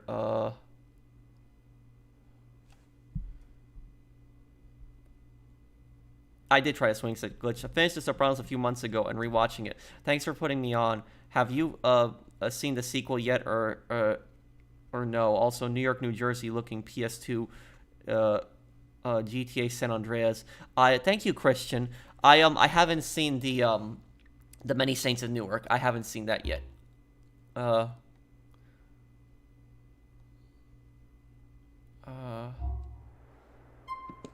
got a second here. The thing about this... Okay, Stevie's car mission's here. So this right here. I know where Stevie's cars are. They're actually, the thing is, I can just see a picture of these, and I already know where they are. I know Liberty City pretty well. I was just wondering whether I started Brucey's missions or not, because I was maybe considering making, like, a video about that. Just all the car locations in one. But, let me see here. Stevie, I'll do, because I already did, like, 5. Okay. This, I know where this is gonna be. This is gonna be... This is gonna be, like, right there.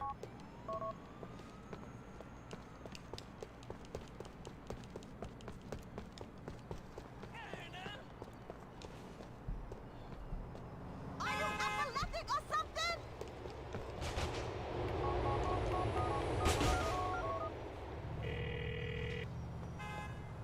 Wrong. Niko, I am sorry, but nothing is... Okay. Please forgive me, Pro. I'm begging. Well, thank you for the super chat. I mean, I forgive you. What did you... I don't remember if you did anything, Viper, but, thank you for the super chat, man. I don't know what this is about, though. So,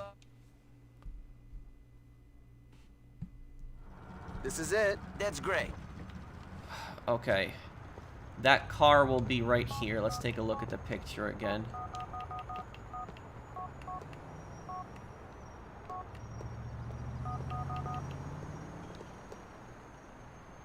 Okay. You're getting carjacked. Can you tell us a story? I was just thinking about something I can tell probably in retail. Let me just see here, this. Okay, it's gonna be on, it should be on the other side then. Wait a second here. Oh no, that's it right there. That's the car. Okay.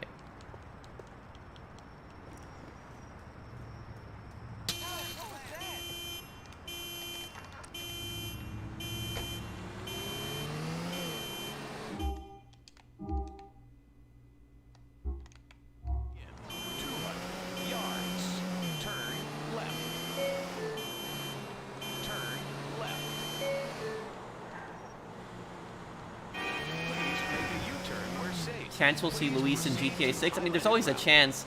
But here's the thing about it. After what they did to Johnny in GTA 5, I don't know if I ever want to see another GTA 4 protagonist in another GTA game.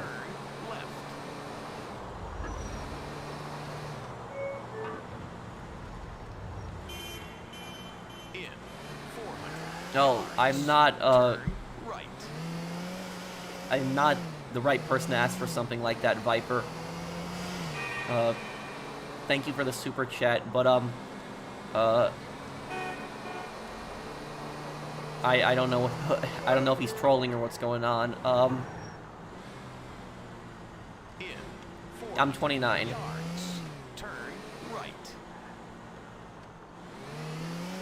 But people were asking me for a story I could tell. Let me just think of something I can tell, probably.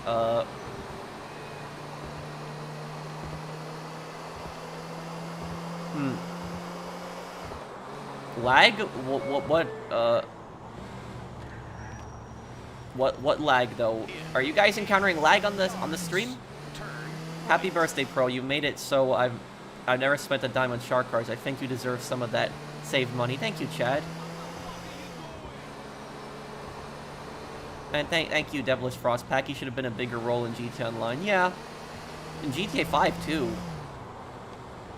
Pro, visit Los Angeles and let's smoke some loud. Well, thank you for the super chat. It's your boy, but I don't smoke anything though. But I'll give you guys a perfect example of of something that stressed me out in retail. I remember one story I can tell here.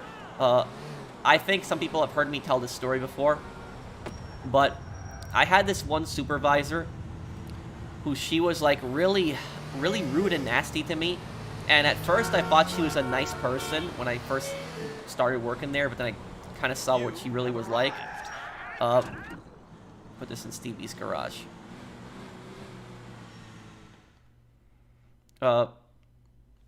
Basically, this supervisor that I had, she was a massive hypocrite, because what she would do is, oh, perfect, wow, 11,550, nice.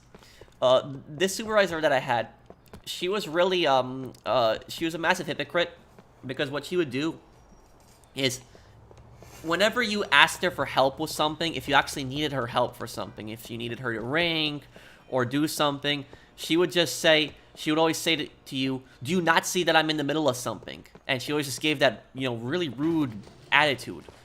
Okay, I see you're in the middle of something, but, like, I need help. If there's more customers that need ringing, like, I need somebody to be on the register to help me out. But then, if she needed your help, oh boy, you couldn't say that to her. You couldn't say that, oh, don't you see I'm in the middle of something? You had to drop whatever you were doing and go and help her right away. But she would not come over and help you. And just constantly gave an attitude. It was just annoying as hell. What basically happened is, I kept asking her one day I kept asking her, I kept asking her multiple times if she could teach me how to use the photo machine, because we had a photo machine in the store that we worked at. And the photo machine that we had there, nobody taught me how to use it. And it was like, months. I've been working there for months, and nobody ever taught me how to use it. And the reason for that was because they just didn't give me time. They're like, oh, later, tomorrow, later, next time, later. And later, tomorrow, next time never came. Nobody ever taught me how to use the photo machine. And then what ended up happening is that same supervisor who never wants to help with anything, she calls on me to the front, and she tells me to help a customer with the photo machine. That's what she tells me. And I told her, I don't know how to use the photo machine. And guess what she said to me when I said to her that I don't know how to use the photo machine? Guess what she said to me?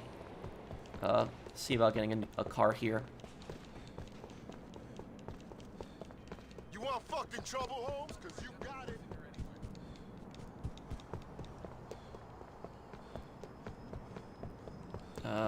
Okay.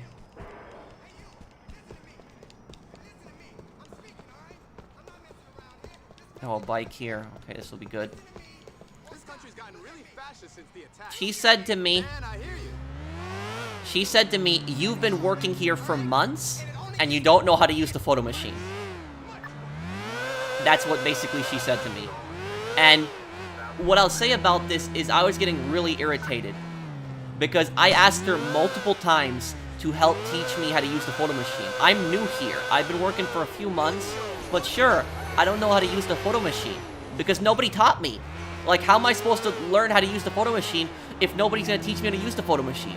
And she's giving me an attitude, telling me that I've been working here for months, like it's somehow my fault that I didn't know how to use the photo machine when she didn't even want to ever help me.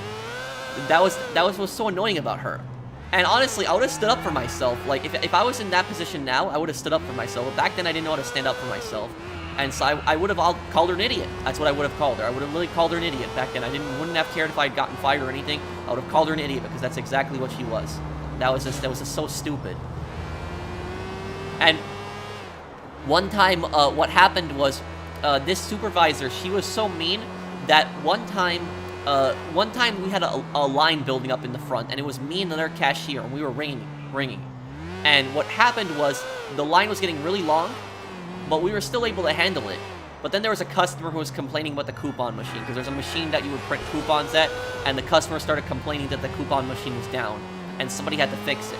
Now, I knew how to fix the coupon machine at that point, but the thing is, I couldn't get off the register, because fixing the coupon machine would probably take a few minutes, and there was a massive line. And so I asked the supervisor, I asked her, hey, can you come down and can you help fix the coupon machine? And she says to me on the phone, she says, are you fools so incompetent that you can't handle anything? And it was just, my God, and she just hung up on me after that. And that's the type of, supervisor that I had working at that job. But the worst thing that she ever did to me is, I remember one time, this is like, months after all this garbage had happened, I was helping a customer with the photo machine. And this is when I finally learned how to use the photo machine. I knew how to use the photo machine, and I was helping a customer with the photo machine. Now, let me go back to Niko's apartment here, because I'm waiting for another text from Stevie. So, I knew how to use the photo machine. This is months later. I was helping a customer with the photo order, right? And what happens is, there's a line in the front. the cashier calls me and says to me, can you open register? Can you help ring? And I told the cashier that I can't help right now. I can't help right now because I'm helping a customer with their photo order right now. And what happens is the company policy at the place that I worked at, it was very clear that you could not leave a customer if you were helping a customer and help another customer until you help finish with the customer. Then you could help another one. And so I was helping the customer photo machine because I couldn't get up and just start ringing. I had to help them finish their photo order. Now, the thing about this is where the photo machine is, there's no cameras. There's no cameras where the photo machine is. And the reason that that's relevant is because that idiotic supervisor that I had, she was sitting in the office doing God knows what. She looks at the cameras. She sees like a really big line on the cameras. And she sees me nowhere because she's looking at the cameras. Again, the photo machine has no cameras, but I'm on the photo machine helping a customer. And so she comes, after I finished helping the customer, I went back down to the registers. She was helping to ring. And she started yelling at me the second all the customers were done being rung up. And she said to me, because I wasn't helping and I wasn't doing my job properly, I couldn't take my break now. That's what she said to me. And you can't do that. You can't deny somebody a break, which she was pretty much breaking labor laws at that point. But that's basically what she said. She said because I wasn't doing my job and I was nowhere to be found, that I couldn't take a break. And I was trying to get a word out. I was trying to tell her that I was helping a customer on the photo machine, but she wouldn't let me get one word out. Nothing. Just kept cutting me off. And I went that whole shift with no break. I didn't end up taking my break. I should have just taken the break. I should have just said, no, you know what? Screw you, supervisor. I'm going to take a break whether you want to or not. I'm entitled to a break. But I ended up not taking my break. And what happened is that literally when I was leaving that day, I was getting my coat from the office, and she was in the office, and I said to her, this is one of the few times I stood up for myself, I said to her, you do realize that the reason that I couldn't come help you on register is because I was helping a customer on photo machine. And she just turns around and says to me, huh? What? And I said to her, I couldn't help you because I was helping a customer on photo machine. And you yelled at me and denied me my break for something that was not my fault. And do you know what she said to me at that point? She didn't say anything to me. She didn't say I'm sorry or anything like that. She just gave me a blank stare like this. Like that. Like she was somehow giving me like a blank stare, like it was somehow my fault still. And that was just, and I was basically like thinking to myself, you know, screw this. And I just went home. Nothing. She didn't say anything. She didn't apologize to me or anything like that. It's just honestly, you know, her. I just couldn't stand her. You know, she's one of the most, in my entire life, she's one of the most nastiest people that I've ever met in my entire life. Like, it was just, you know, it was not a good person at all. What happened, if you want to know what happened to the supervisor, what ended up happening to her, she got fired. She didn't get fired for the reason that you think she did. You think she'd get fired for denying me my break, or the fact that she's just so rude and nasty to everyone, that everyone hates her guts. You think that's what she'd get fired for, but she didn't get fired for that. She instead got fired for stealing, because what happened was her friend would come into the store, and when her friend would come into the store, her friend would buy like $200 to $300 worth of merchandise, and her friend would basically bring in a bunch of counterfeit fake coupons, and she would just scan those coupons in the register every single time. And so basically her friend would bring up like $300 worth of stuff and would maybe only pay like $70 for that. And her friend would do this like weekly. So like once or twice a week her friend would come in, and that's what tipped off loss prevention, was that specifically, that she was the only one who rang that person up.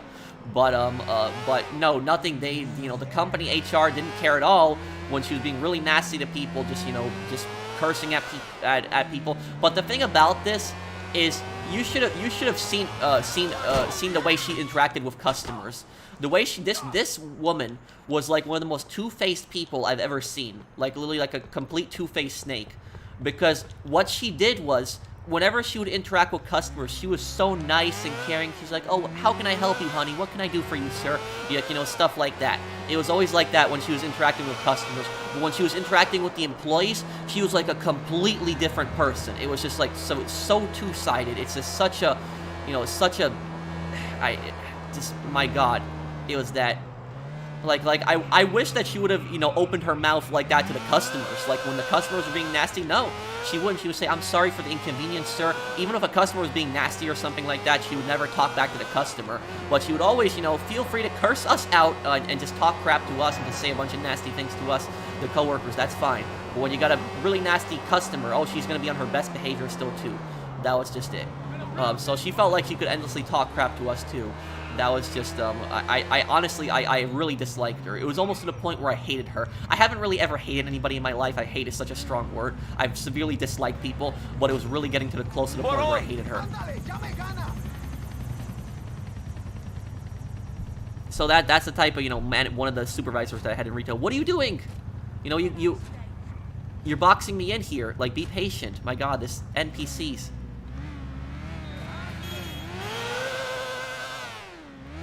Okay, I guess you can cut through that like that.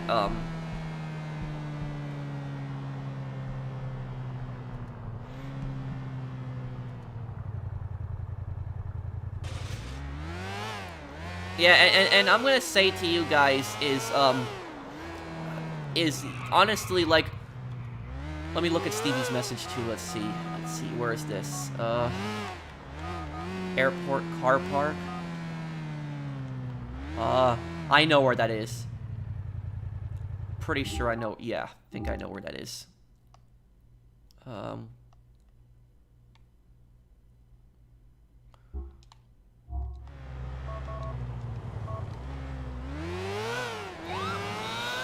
But, yeah, that was just, you know, just about her. Honestly, if I saw her again, if I ever saw that supervisor again, I would probably not say a very, very nice things to her if I ever saw her again.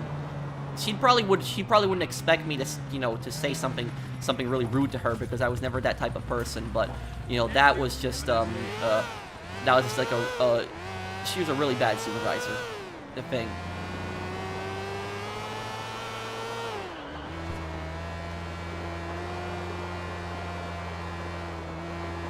I wish I could play the radio on this. Yeah, more Medal of Honor will be soon, too.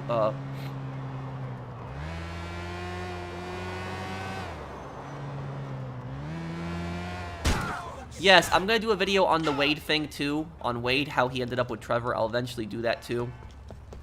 I know about what Trevor did to Wade's friends. I know the lore of that, too. So I'll talk about that.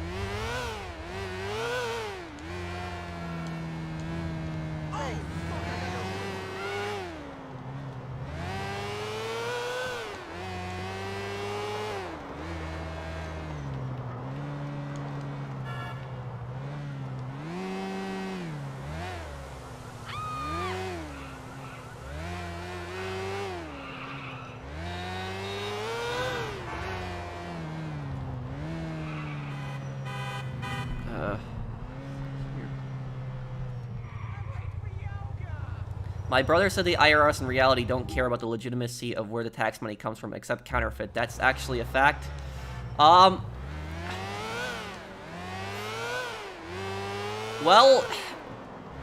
I mean, they do. I would say they do care, JD. It's just that's not the IRS's main job when you think about it. The IRS's main job, when you really think about it, it's not to... The IRS's job is not to see whether your money is legitimate. The IRS's job is to see whether you're paying your fair share of taxes. That's what the IRS's job is, really. And so, you know, it's just like in not Better Call Saul, in Breaking Bad, when Saul tells Jesse, he's like, when the IRS sees that, and they're gonna think I'm a drug dealer, and he's like, no, they're gonna think that you're a tax thief, tax cheat. I'm sure there's ways the IRS does pay attention to dirty money, but the thing about that is that's the different police. Like, different police are more into that. Like, the FBI would probably be more into that. Like, you know, if there's some, you know, gangster that's laundering, like, millions of dollars, the FBI is probably going to be on that, not the IRS.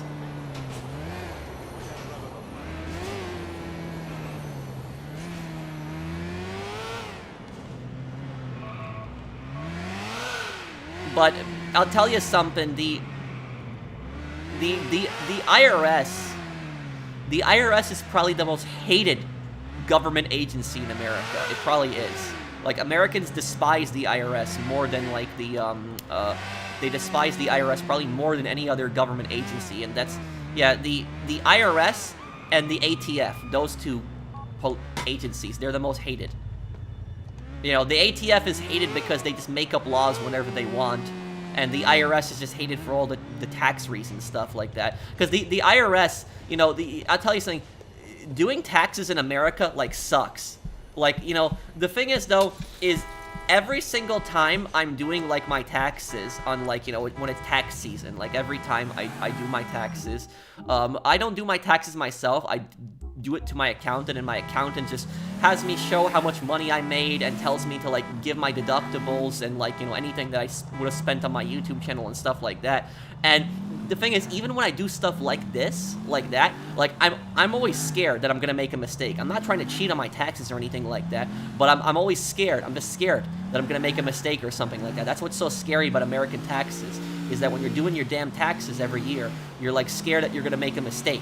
You're scared that you're gonna make a mistake and they're gonna come after you. And that's the thing about that, is that I once saw, like, a YouTube video. I saw a YouTube video of this guy who he made, like, a skit making fun of the IRS, but even though his skit was, like, a parody, it was, like, so realistic, because I forget the YouTube channel's name, but basically the guy in his, like, little parody of the IRS, he did his video where the IRS goes up to him and they tell him, we need you to do your taxes. And the guy just says to me, how much do I owe? What taxes? How much should I pay you guys? And the IRS agent just says to him, we don't know that. That's for you to figure out. And then he says back to the IRS agent, then how are you gonna know that I'm paying the right amount? And then the IRS agent says, oh, don't worry, we know. And if you don't pay the right amount, we'll come after you. It was like a parody, but that was, like, real, because it's like, like they expect you to report your income, but then at the same time is that you could unintentionally make a mistake and they'll come after you.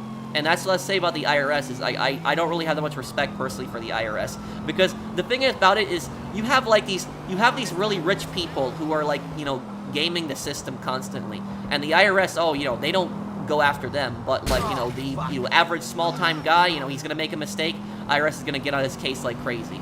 And that's, you know, that's what I'll say about the person at the IRS. Like, you know, the thing is, though, is that when the government, not to get too much into politics here, but when the government is, like, hiring, what it was, like, 40,000 or 30,000 IRS agents, how many ever it was, like, people were celebrating this, and they're like, oh, man, that means, you know, people are gonna, you know, the rich aren't gonna be able to cheat on their taxes. Do you really think that those extra 30,000 IRS agents are there to keep the rich in line? No, they're there just to make sure that the average person's just paying more taxes. That's pretty much what it's there for. They're not gonna go after the billionaires or the Wall Street crook people. They're not gonna do that. They're just gonna go after the average person like me and you. That's who they're literally, they're gonna go after. And, like, these people that I'm talking about aren't even gonna be making mistakes. It's the fact that aren't even gonna be doing it on purpose, I'm gonna be saying. They're gonna just find some stupid thing that, like, oh, you made a mistake here, and that's personally, like, why people hate the IRS so much, because of crap like that. Like, I know that in a lot of other countries, like, you know, a lot of other countries, their tax system is more simplified, and it's just the government will actually do your taxes for you. That's the thing, and they'll give you, like, the final amount, and they're like, here, you pay this. But, like, in America, you're expected to, like, you figure out your entire thing, which is just so annoying. That's just what I personally hate about taxes so much. Thank you, Mr. Weifu.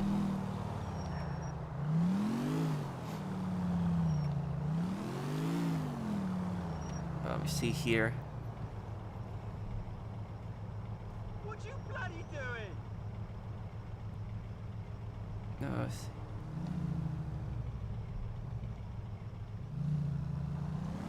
Yeah, even the Joker scared the IRS.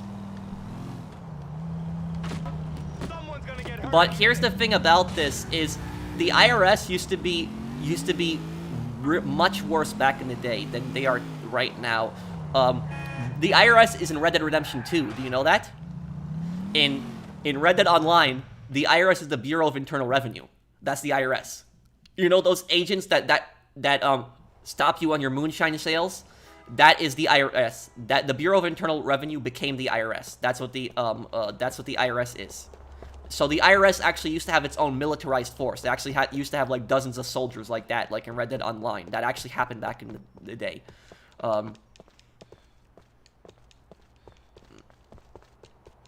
Okay, see here. You wanna stop, man?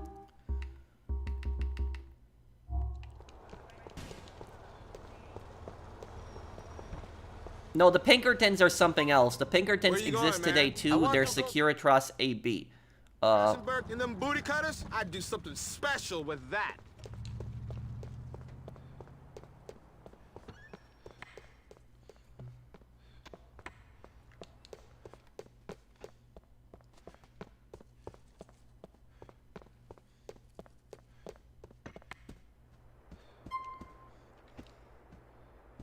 Nice jumpsuit, thank you.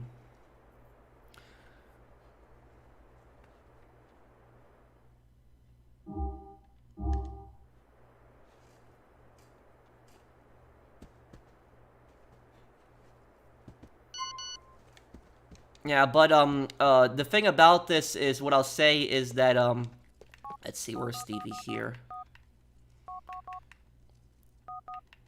Oh, Rotterdam Hill. Oh, I know where this is. Yeah, I know where this is. Yeah. Let's see here. This is going. Let's test my GTA knowledge right now. Let's see if I get this right. This is going to be right here. Let's see. I'm testing my geographic skills again. But yeah, you know, I'll tell you something. I think the tax system should be just much more simplified. You know, I think I'm here.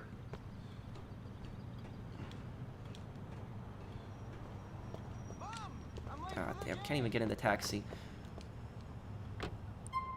I think that, my personal opinion on this, I think that if the government was to abolish the, oh, here we go. Got it, look, I got it right, yep. I got it perfect, on the dot, right here. Here's Stevie's car. I think if the government, like, abolished the federal income tax... Oh, there's a cop there. Perfect luck, right? Yeah. This guy here. If the... What, there's another car? What? Second one. Okay. If the government, like, what I was trying to say now, if the government, like, abolished the federal income tax and instead they replaced it with, like, a flat tax on just, like, everything that you buy, like, if there is a sales tax, like a federal sales tax on everything that you buy, like, let's say 1%, like, every 1%, that would still make the federal government tons of money. Like, do you know how many things people buy every day? Like, the amount of commerce that goes on in this country in a single day? If you just made it, like, a 1%, you know, sales tax on just, like, every single purchase, you know, everything, then the government could make so much money of their, so much money still from that they could cover by abolishing the federal income tax, and then people wouldn't have to go through the hassle of the IRS and all that crap, and they'd have more money in their pocket, also spend in the economy, and they'd be buying more things too, which, that's just my personal viewpoint on it. Okay, let's get this back to Stevie here. We have that in the UK, it's called VAT, but the thing is, you still have an income tax. So that's, okay, let's get over to Bohan here.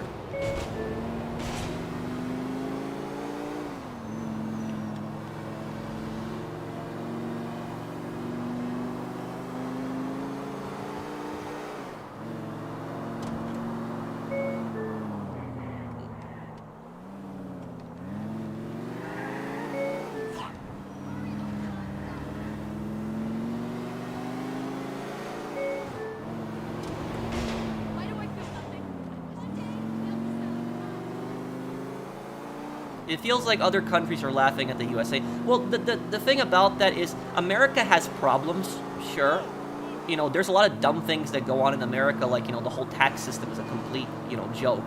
But what I will say is when people say that, like, other countries are laughing at us, my personal viewpoint on that is I don't care. I don't care what other countries, like, laugh at us. I just care about primarily what's going on in my country and trying to fix it. I could care less if some other government or country or anything like that is laughing at us, because I guarantee you, if I looked at those same countries that are laughing at us, I guarantee you if I looked closely at those countries, I guarantee you I could find problems in those countries that are not happening in America too. So there might be problems in America that doesn't happen in those countries, but I bet you there's problems in those countries that happen that don't happen in America.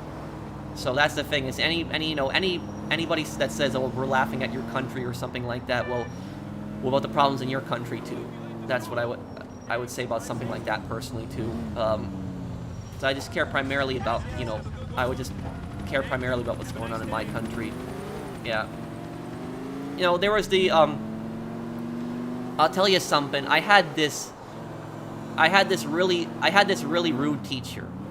I had this really rude teacher in college, and this really rude teacher that I had in college, he was at I don't remember even the country that he was from, but I remember that the country, and I told this story before here, but the country that he was from, I know had high standards for their education. And the thing about that is he was talking about how America's education system was a disaster and all this other stuff, and how the American education system needs to be universal all around and standardized, and all this other stuff. And what I was basically telling him, because the thing is, though, is he wasn't even specifically calling for universal education, but what he was basically complaining about is he was complaining about the fact that, like, that high schools in America will have different curriculums. That's what he was primarily complaining about. He's like, in one state you have a different education than you do in another state, and then he's like, America's far behind the rest of the world, and then he was pointing to Asia. He was basically pointing to Asia, and he was saying, in a lot of Asian countries, people have higher test scores. And I also, do you know what I told him in response to that? I actually called him out on that, because I said to him, you're not saying the whole story about this. Because all he was looking at is test scores, and he's like, what do you mean? And I said to him, well, the only thing you're looking at is test scores, but you're not looking about happiness. And he's like, what are you talking about exactly? And I said to him, if you look at it, while America's education system might not be good, if you take or I should say the best in the world, America's education system is still good compared to a lot of other countries, but it's not the best, I admit today. However, though, he was pointing to a lot of East Asian countries. By East Asian countries, I mean China, South Korea, Japan, Taiwan, those countries, because those countries have very strict education systems. Now, what he was basically doing is he was saying, oh, kids in these countries have higher test scores. Now, my response to him, what I basically told him, is that, sure, I don't deny that kids in East Asia have higher test scores than kids in America. But what you aren't telling people is that kids in those countries, South Korea, China, Japan, Taiwan, those countries, kids go to school 6 days a week. They don't go to school 5 days a week like in America. They go to school 6 days a week. And the thing about that, if you look at students like, you look at students like in South Korea and Japan, because South Korea and Japan are democracies, where China's not really a democracy. But if you just look at like South Korea and Japan, for example, they're democracies, sure, but their kids go to school for very long hours, and not only that, kids in those countries, like college students, high school students, are very depressed. I'm not saying that depression doesn't happen in America, but if you compare the average high schooler, in South Korea and Japan, to the average high schooler in America, I bet you that the average high schooler in Japan is more depressed. They are.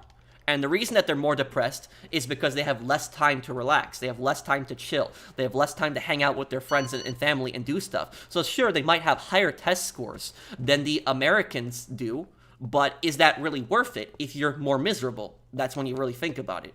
Because I'd rather be happier and have lower test scores than have high test scores and be miserable. So I'm not saying that everybody in Japan or South Korea is miserable. I'm not trying to get at that. What I'm just saying is because they're in their countries, they prioritize work much more and less relaxing time and just much study, all of that stuff. Kids have less time for themselves. They have less time to be kids. Kids need time to be kids. Because my personal viewpoint, the way that I think about this, is that being a kid and having fun, hanging out, is just as important as having high test scores. Because that's your childhood. That's shaping the type of person that you're gonna be. And if you're a miserable person, you don't really hang out, you don't really do stuff that you enjoy, and all you're doing is studying, and working. When you become an adult, do you really think you're gonna be a better person when you become an adult? Not really. I'm not saying you're gonna be a crappy person, but you're not gonna be a happy person either. So that's what I was basically trying to get at him, and he didn't seem to understand where I was coming from on this. Like, I was trying to argue with him that kids in these countries, and he was like they just have higher test scores. That's all he cared about was the higher test scores. When he was arguing with I was arguing with my teacher, he didn't seem to care that kids in these countries go to school 6 days a week or do stuff like that. And if you look at a country, I think it is. Correct me if I'm wrong. It's Finland, I think. Is it Finland? I know it's like a northern European country, but there's like one country in Europe where kids go to school 4 days a week, and they have Friday and Saturday and Sundays off. And those kids are even more productive than kids in American schools. So when people say like, that, 6 days a week is like good going to school, not necessarily. There's like, I know there's like one European country where kids go to school like 4 days a week, and because they have a lot more time, they have more time to do homework, they have more time to hang out with their friends, and more time to chill. And what I was trying to tell my teacher is, I was trying to explain to him exactly why in America you have a different education system in each state, because he didn't seem to understand that. Because I told him also this. I said to him, if you try to standardize the education system in America, like if you make it so that all 50 states have the exact same education system, then you are basically going against what America was founded on. That's basically what I told him. And he didn't seem to understand where I was coming from on this. And I told him that in America, we do not prioritize a federal system in America like in other countries. We have a federal government, sure, but in America, we value states' rights heavily. America values states' rights much more than a lot of other countries in the world. Like, if you look at a lot of other European countries, they don't have as greater states' rights as America does. So America has really high states' rights. Like, in America, the states have very, very different laws from each other regarding speeding, traffic, firearms, buying property, selling stuff, how businesses run. The point that I'm making is that every state has, like, different laws and different cultures and customs. And what I was trying to tell my teacher is I was trying to tell him that that in America, every single state is almost like its own country, but it's united by the federal government. That's the whole purpose of it, is that every state, people in those states, have a right to decide, what kind of education system their kids want, and so they vote on this. And so I said to him that people in Alaska are going to have a very different view of what their education system should be than people in New York. And I said, if you standardize the education system, then you're pretty much going to be doing what the most populated states are going to be doing. So like California and New York and Texas, those are going to be states that are going to be calling the shots. And then you're going to have really smaller states with less population who are not going to have as much of a say. And so that's why I told him, like, we might have lower test scores in America, sure, but people in every state have a right to decide what kind of education system their kids want. And if you standardize the education system across, that's kind of going against what America is, because it values states' rights heavily, including education. People in every state have a right to decide what their kids, want to study. And what I'll say about this is, what I will say about this also is that, sure, we might have lower test scores than other countries. Like, a lot of countries will say, oh, we have higher test scores than you Americans. But do you know what we Americans have? We Americans have freedom of choice in our country a lot of times. We can choose what kind of education system we want for our kids. You can choose, you want your kid to go to a public high school, send them to a public high school. You want your kid to go to a private school, send them to the private school. You want your kid to go to a religious school, you can send them to the religious school. You want your kid to be homeschooled, you can do that. In a lot of other countries, you don't have that choice in a lot of other countries. In a lot of other countries, you just have to send the kid to the government public school. So sure, we might have lower test scores, but that's because we have a more diverse education system with just freedom of choice, and that's what it's ultimately about. I think that, freedom of choice is important, and being able to decide for yourself where you want to study, what your education system should be. Parents have a right, parents have a say, and what the education system should also be, and that's what I'll say. That's what I think. While America's not a perfect country, we have our problems. Sure, that's what like what I was talking about. The IRS. The IRS is stupid, but there are there are advantages also to America. There aren't just disadvantages regarding in this country too. So you have to look at the bigger picture. Like I said, it's not just all about grades and stuff like that. People obsess over the grades. So this country has higher grades and stuff like that. It's about it's about also look at the happiness index. Like that's also very important, because like I said, you might point to a country like Japan and say Japan has higher test scores than America, but are the Japanese students more happier than the American students? Because that's what these people aren't looking at. All they look at is test scores, but they don't look at a happiness index. They don't look at how happy students are in Japan, because I guarantee you students in Japan aren't as happy as students in America. Will they ever start doing vlogs? Not really, probably not. If anything more, I probably talk about some of these things sometimes on streams. People like hearing what I have to say about some of these things, but I don't think I'll ever do like vlogs, like stuff like that personally. Like sometimes when I do crazy current event videos, I will where is this? Let me see. Normandy. Sometimes I'll give my opinion on certain things. Let's see here. Normandy.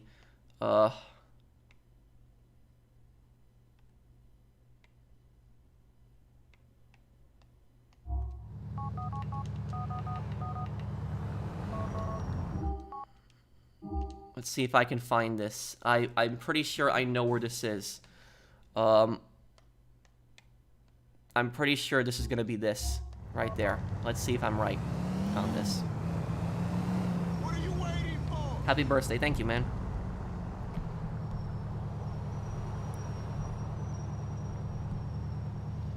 I'm sorry I had to go for all that in retail, Pro. You deserve better. This is for you, bro. Thank you, Brolo. Thanks, man. In Red Dead Redemption 2, the Pinkertons are trackers as well as survivalists. The IRS were basically focusing on the tax trade and ethanol prohibition. Well, it was tobacco and it was tobacco and alcohol, because back in the day, we had no federal income tax in America. People don't realize that federal income tax is something that was created within the last 100 years. We actually didn't have a federal income tax for most of our history. Basically, the government got most of their tax revenue from tariffs, trade with other countries. And they also got their tax revenue from alcohol and tobacco. And so that's why the IRS went after moonshiners so much, because of that, specifically.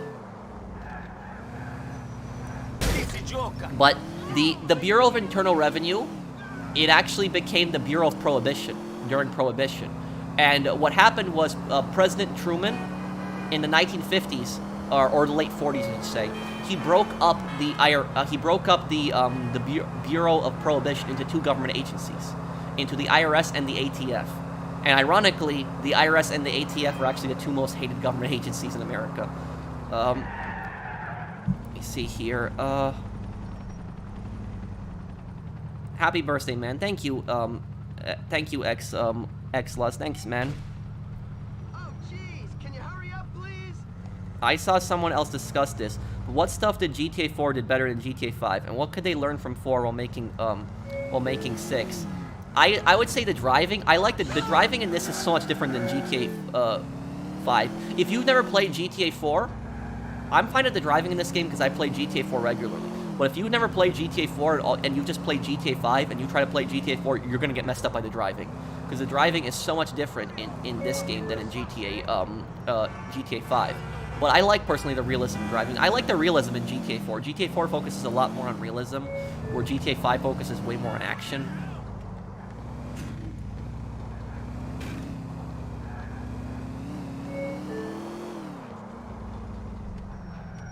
Is working for a living really that bad?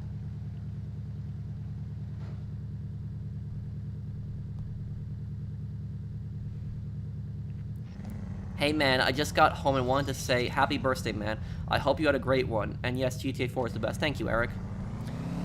But do you guys get what I was saying earlier about the let's see here. I'm right on this. Get out of the way! What am I going to do with that brother of mine? I was right. Okay, I was really close. There it is. Do you guys get what I was saying, though, earlier? Like, that happiness, being happy as a kid is just as important as having good grades. If anything, I think actually being happy is actually even more important than having good grades. Because if you actually are happy, you have a higher chance of having good grades. Because if you're not, you're gonna care less.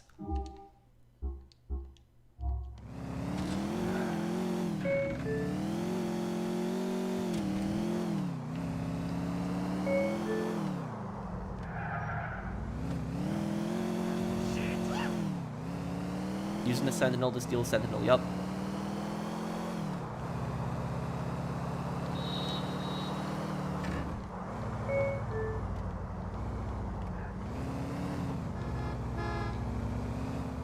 Can we get things moving up there?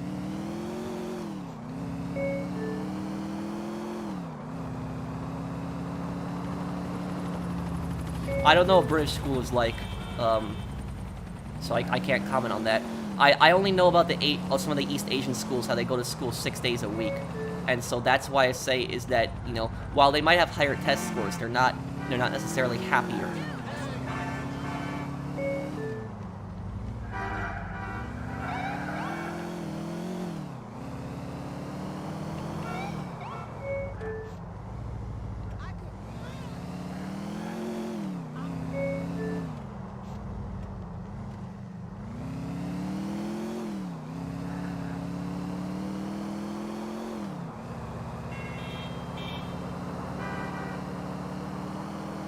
Yeah, I wish there was some car customization. What are your thoughts about Prohibition in the 1920s? It was really stupid. I don't even really drink alcohol, but I think that it was stupid. Because you had something that was widely available in circulation, alcohol. And alcohol is like very different than like hard drugs, because most people, when they're adults, drink beer at least. And the thing about this is trying to make like a beverage that was just so common, illegal overnight. Something like that. Sorry, everyone, just my sneezes, but something like that is just really stupid. And here's the thing about this: you guys know the Italian mafia in America? You know, Cosa Nostra. I'll tell you something. This is from a historian's perspective, historical perspective. If prohibition never happened, if alcohol never became illegal like it was in the 20s, the mafia today would not be as powerful as it is today. So prohibition set up the mafia. Prohibition is what made the mafia so strong. And one moment here, let me just get a tissue here.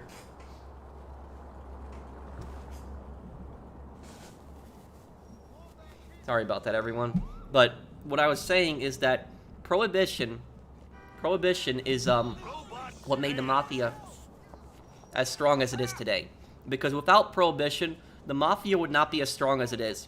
Because here's what I'll tell you about prohibition.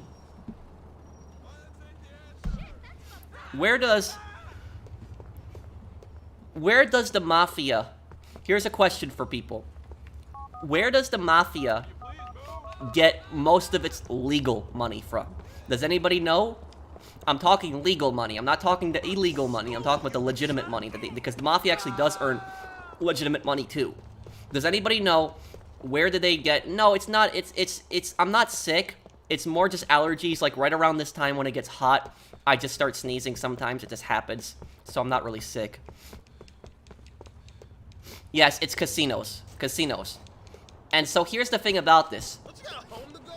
When Prohibition became, when Prohibition became the law, you had small-time gangsters like Johnny Torrio, who was Al Capone's mentor, who went from just running some protection rackets and some fronts to becoming multi-millionaires. And what I'll say about this is... Sorry, my allergies, guys. What I'll say about this is that somebody like Johnny Torrio would have been worth, in today's money, hundreds of millions of dollars. That's really how much money he would have had from all the prohibition. These guys made so much money from prohibition, like so much they got so rich from that. The prohibition helped the mafia so much. And when prohibition became legal, when alcohol became legal again, the mafia already had hundreds of millions of dollars. And so what they did was they took that money and they just invested it in the casinos, and they bought up a bunch of casinos. And now the mafia had a steady flow of cash, and they could get into other illegal activities. So that's the point that I'm getting at, is that the mafia made most of their money through prohibition. If prohibition never was a thing, the mafia wouldn't have made as much money as it did. And so prohibition is like the reason that the mafia is as strong as it is today. Happy birthday, mate. Because these mafias, if you look at them today, these mafias, look at where they were 100 years ago, if they existed 100 years ago. And you'll see they started out as small-time gangsters, and they became very powerful and rich through these, They became very powerful and rich through prohibition. Like, do you know that Al Capone's mafia still exists? It still does. Al Capone's relatives don't run it anymore, but Al Capone's mafia was the Chicago outfit. That's what it was called. The Chicago outfit still exists to this day, that mafia. And how does it still exist over 100 years later? Because they made their money through prohibition. So they're still in Chicago to this day. Though, the Chicago outfit has lost all of their territory, though. Most of their territory. They don't really control much territory anymore. They more run fronts. But most of their territory got taken over by gangs on the south side of Chicago. That's where they used to operate beforehand.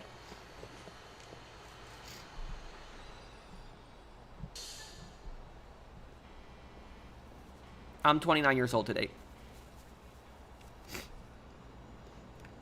Let's see here. Oh, this car? I know exactly where this is. This is easy. This is really easy. Okay. Get the right one.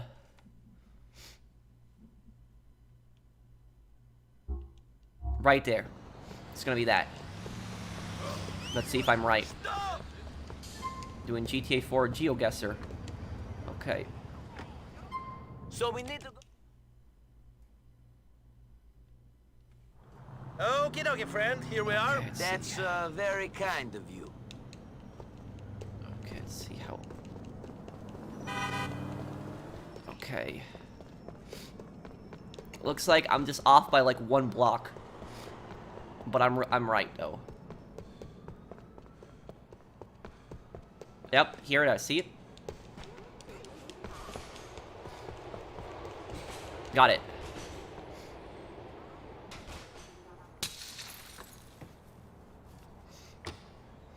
Pro, you look 24? Well, thank you. Guess that's a good thing then.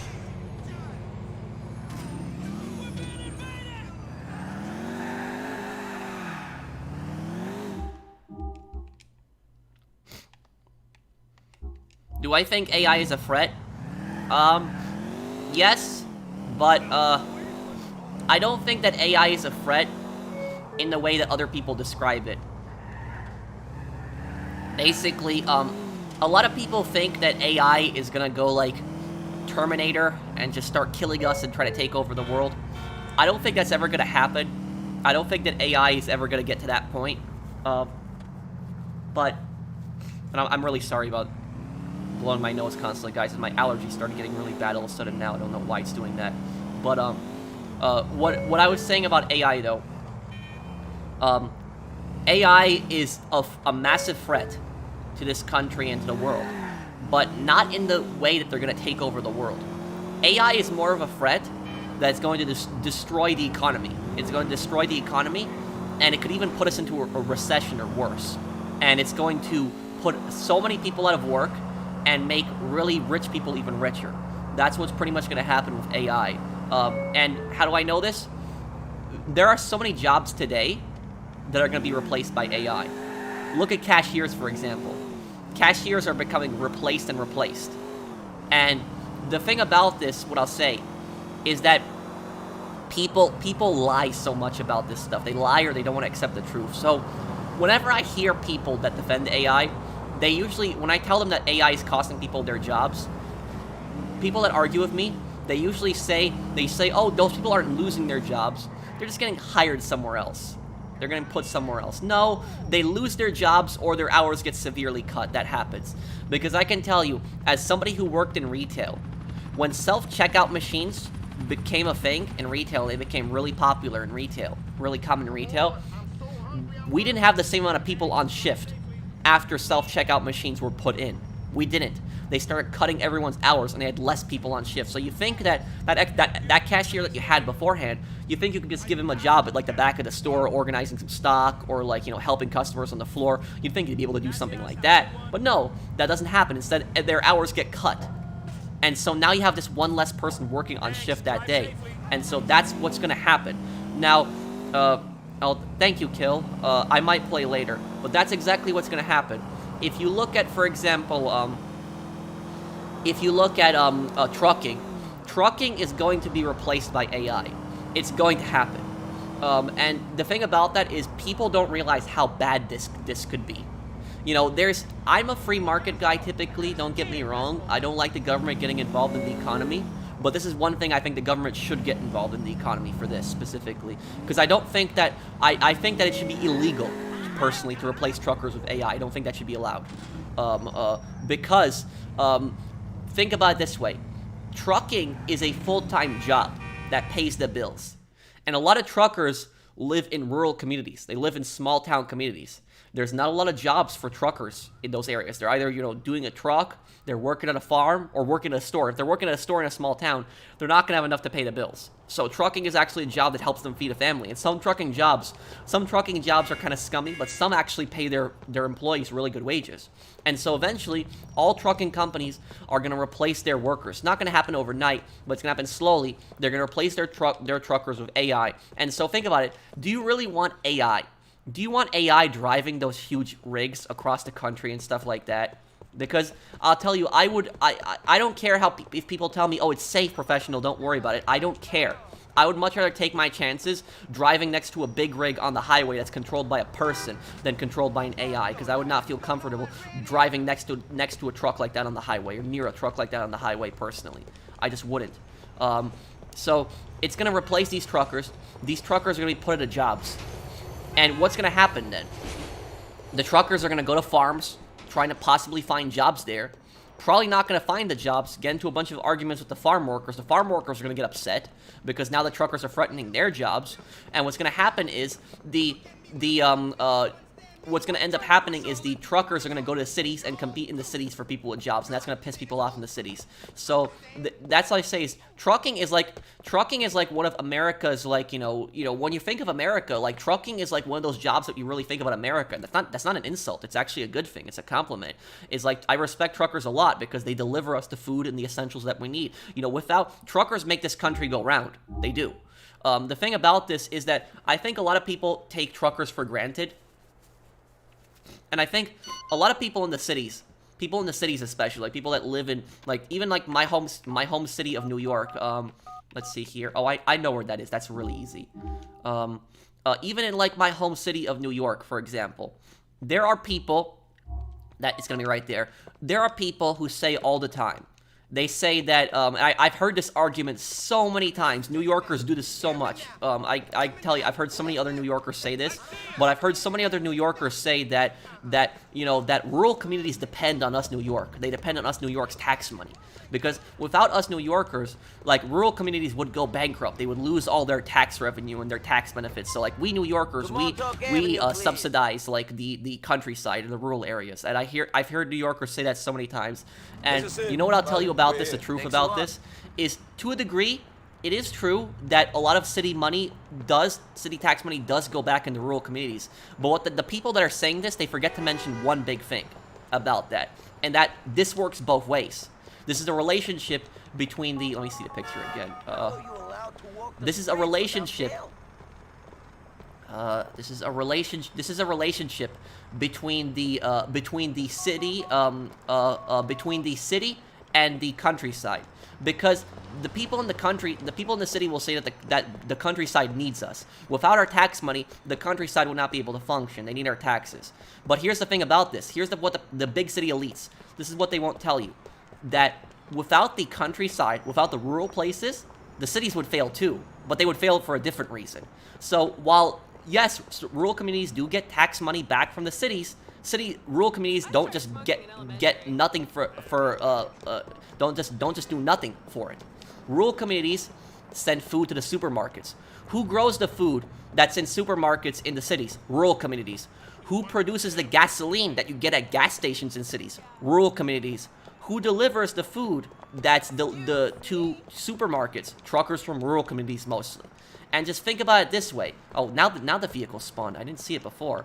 But that's basically, think about it. So when you hear those people from the city basically say that, oh, you know, the countryside can't function without us. Well, the city can't function without the countryside either. Hey, son, it's me. Hey, man, I'm bored. Can you take me down to the gentleman's club? Nah, I can't go to any strip clubs. I got some business to deal with. Okay, man. I know you got a lot of shit on. Call me when you got time for your friend. Oh, Dwayne gets pissed off at that? I actually couldn't because I'm delivering a car. I can hang out with Dwayne after this. But that's what I say, is that people don't get that this works both ways. You know, both ways. Because, you know, just imagine if, like, you know, farms stop producing food for, like, and stop sending it to the cities. What that would do. Now, that wouldn't cause starvation. You would still have food in the supermarket. It would still be there. But food in supermarket would go up by double, triple possibly, if the rural communities stopped sending food to supermarkets. Like, food would just skyrocket in price. And so that's personally what you know, because, you know, I grew up in a very urban area. I grew up in New York City. And like and I moved to the Midwest, where I've been in the Midwest for, you know, 3 years, almost 3 years at this point. And so I moved to a very rural area. It's still kind of an urban area because it's a town that I live in, but this is, you know, so much more rural than like New York, and like it gives me an entire different perspective on things. And like, you know, so many New Yorkers and like people from other cities don't realize how dependent cities are also on rural communities. But yet they treat rural communities oftentimes like crap. They think that rural communities, that people are just stupid and not educated in them. But they don't realize how much rural communities help the cities also with their food production and the oil production and all that other stuff. But, you know, going back to what I was saying about AI though, is that AI is going to kill a lot of jobs, like truckers specifically. It's going to happen. And I think that it's personally gonna do a huge disservice to the economy, and I think it's gonna really damage the economy. You know, something like that. Happy birthday. Thank you, Jack. Thanks, man. How much money am I gonna get for this car here now? Wow, 33 grand. Nice. It's a very easy 33,000 there. Did Rockstar remove music from GTA 4 digital only?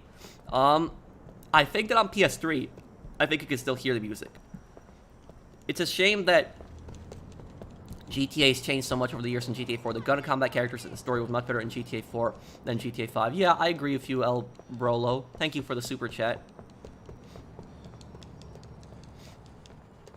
Yeah, this game just focused a lot on realism, and Rockstar, I just didn't feel that same in GTA, in GTA 5, particularly. And thank you, Donuts, for the super chat. I'm sorry you didn't see your super chat earlier. Thank you, man. Thank you for the super chat.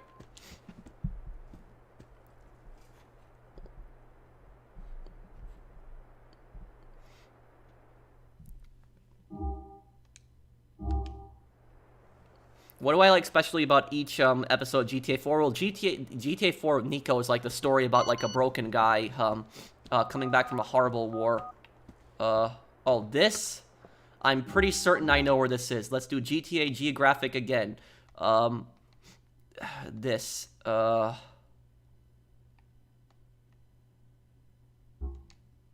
There. Let's see if I'm right.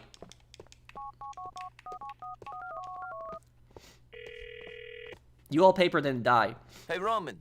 You're my I like the Lost and Damned because Lost and Damned was more like a team effort. It was very different than like the other ones, like you working together as a team with your gang. And the Ballad of Gay Tony was that one fun, like really, you know, crazy expansion. We're going to walk. Oh, it's 11:21 for me right now. Please, have as much fun in this place as I had driving you here. Let's see. I got it. Perfect. See that? I know the map in GTA 4 just as well as I know the map in GTA 5. Perfect. Got it. Okay, let's wait till the alarm ends before we take it on the street.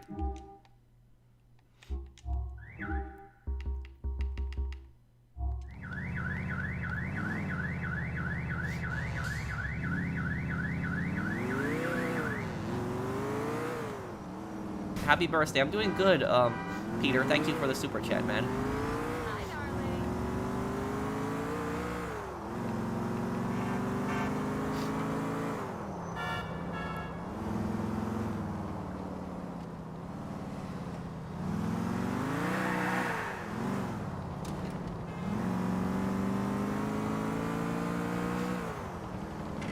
What the hell? Okay.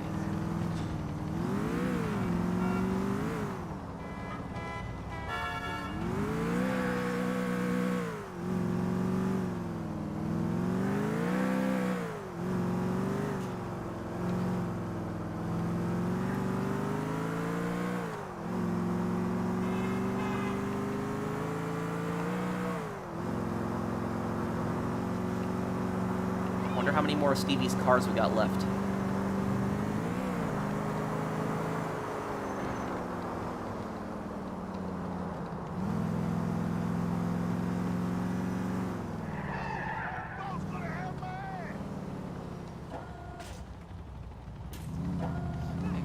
$5 toll. Yeah, it is not like that at all. Today, you know, you have, how much is the toll in New York? I think it's $20 on certain bridges. Verrazano. What's the toll on the Verrazano bridge? Is it like 20 bucks now? It's gotta be ridiculous now at this point.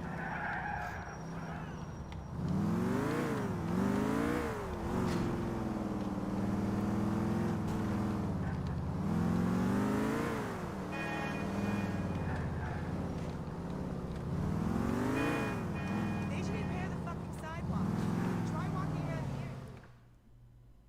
Happy birthday, my dude. Thank you. Oh, thank you, Isaiah. Thanks, man. 665 according to Google. Okay, well, I know there's a really expensive toll somewhere in New York. Let me look it up. Let's see here. What's the most expensive toll in New York? Because there are ridiculous tolls in New York. Let's see here. Let's see.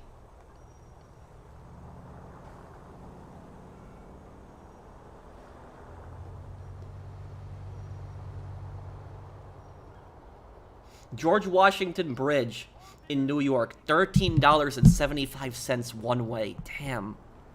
That's,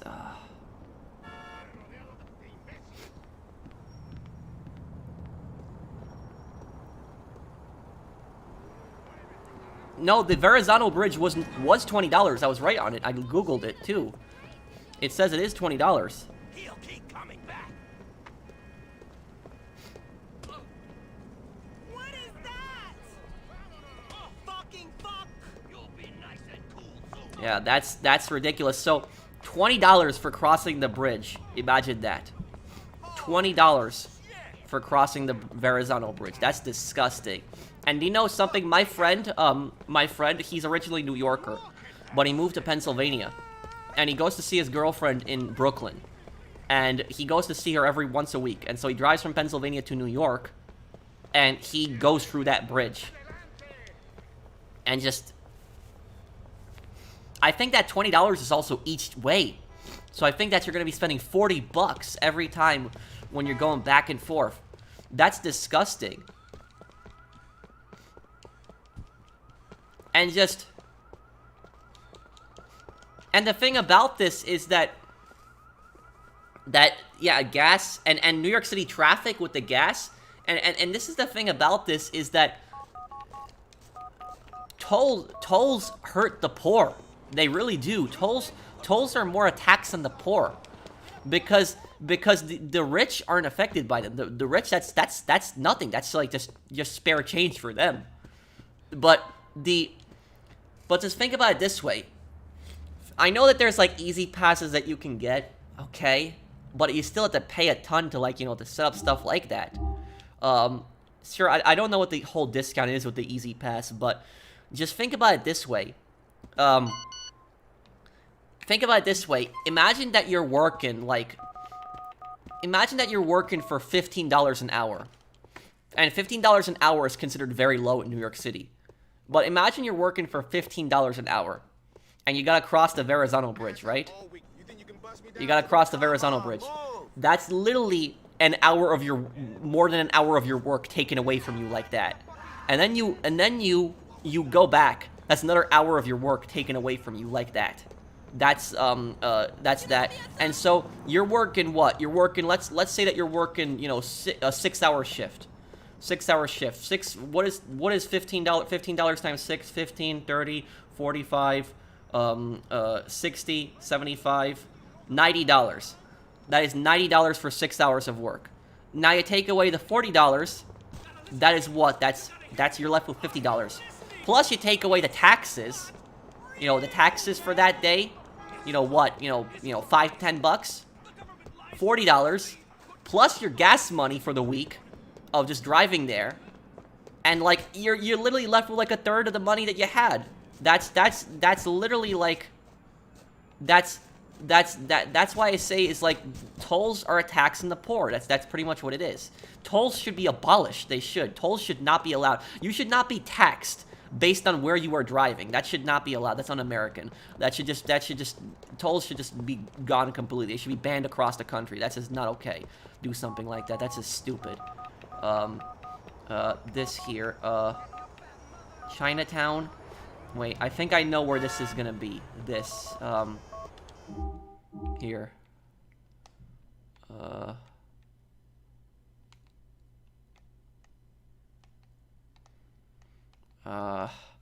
This is gonna be a lot harder to figure out here, this one.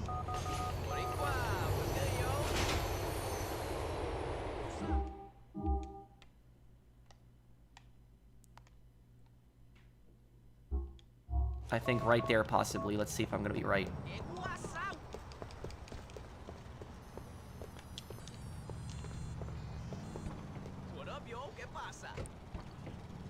Tolls help maintain and repair the bridges. Do they? Do they? Because the thing about this is let's see if I'm right on this. Am I right? I'm right. I got the right street, guys. Look. I got it. GTA 4 geographic right now. I know the map really good in this too. I got it. Let me ask you guys here. And look, CM, I'm not trying to insult you when I'm telling you this. I just want you to think about this a different way. I'm just trying to change your perspective, that's all. Has anybody here driven through New York? New York City? There has to be at least one person in this chat who has driven through New York City. Has anybody here driven through New York City? Let me know.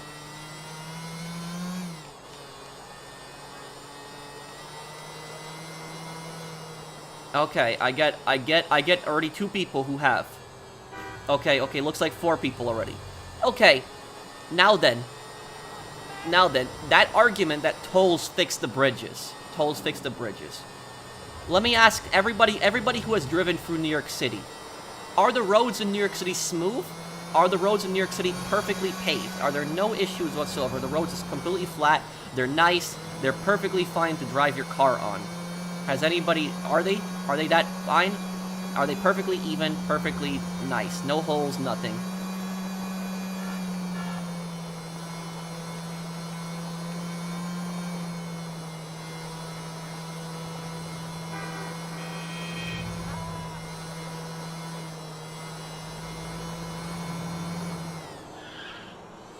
Let's see here. Taking this. They haven't been paved in years. Exactly. That's what I'm getting at right there. And the thing about this is, the streets that are the most likely to get paved in New York are Manhattan streets.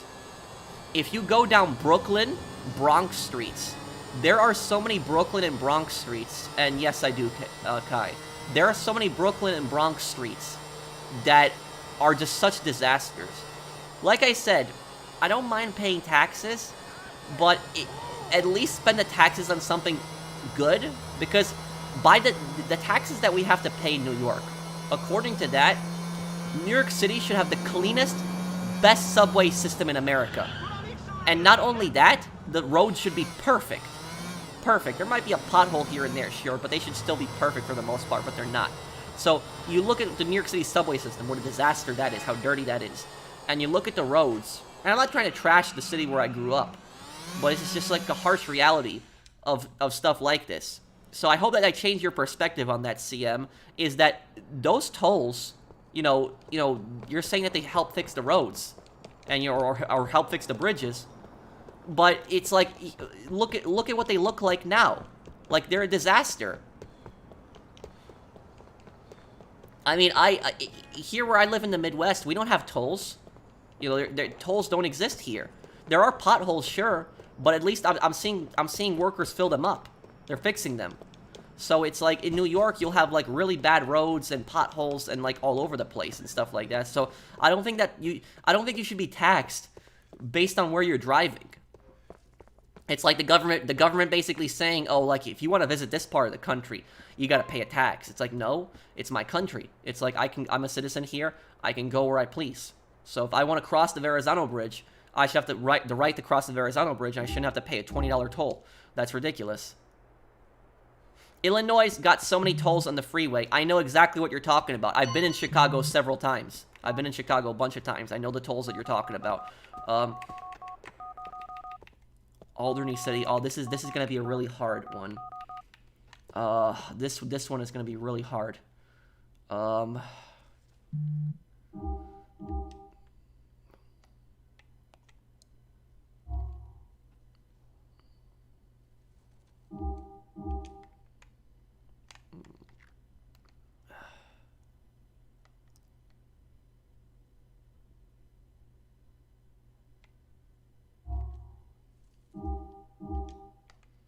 think I know where it is. Right there. Let's see if I'm right.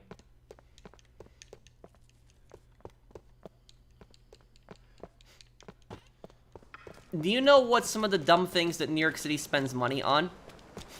New York City gives people free smoking kits for crack.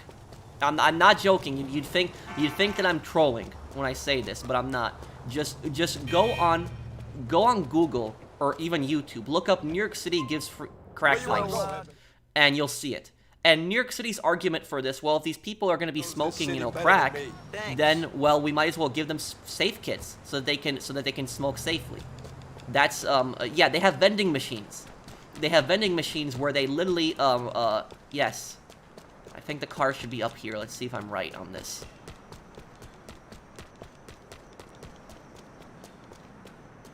That's so they don't commit crimes for crack pipes. Well, how about you get them off drugs in the first place? That's it. Is literally, if, let's see here, is that the build?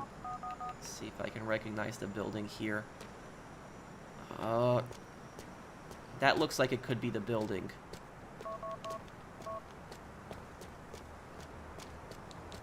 Let's see around here. But, look, by providing free smoking kits...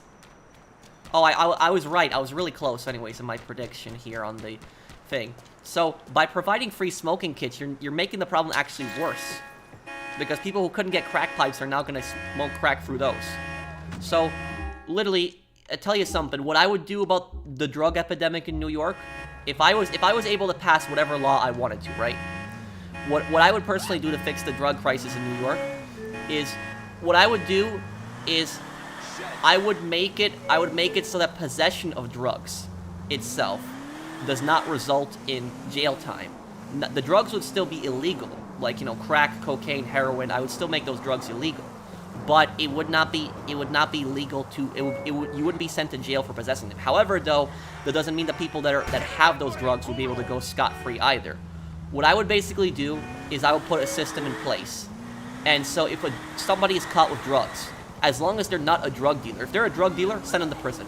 But if they're just a drug addict, if they don't have intent to distribute, if it's just an amount to smoke, if they're caught with something like heroin or crack, what I would personally do is in court, when they're in court, I would give them two choices. Two choices. The first choice would be you go to a rehab program. If you go to a government rehab program and or it doesn't even have to be a government rehab program, but just any kind of rehab program. If you complete a rehab program and you prove that you completed the rehab program, you provide documentation, you prove that you completed the rehab program, you will not be charged with anything. This will not go on your record or anything like that. You'll have a clean record. However, if you refuse to go to rehab, then jail time. That's personally what I would do in my system. Is I would put in a system where I would give them a choice. You can go to rehab and you can choose to get cleaned up because you're giving them a choice. You're saying, do you want help? We can help you. We'll send you to rehab here if you want help. And I would give those rehab clinics, those private rehab clinics, I give them tax breaks to help them with this too. So I would send them to the rehab clinic, and if they go to the rehab clinic, that shows that they want to change, they want help. But if they refuse to go to the rehab clinic and they still want to keep smoking crack or doing heroin, that shows they don't want to change. And at that point, I would just send the person to jail. That's really what I would do. And I personally think doing a system like that would help clean up the drug problem so much more. And I would increase punishments for drug dealers. People who are actually dealing drugs, increase punishments for that. But the solution is not to give them, you know, free crack pipes in New York City. That is literally just stupid. And I don't know who came up with that. But whoever came up with that in New York City, they should be either fired or just thrown out of office when the election comes up. Whoever came up with that dumb thing.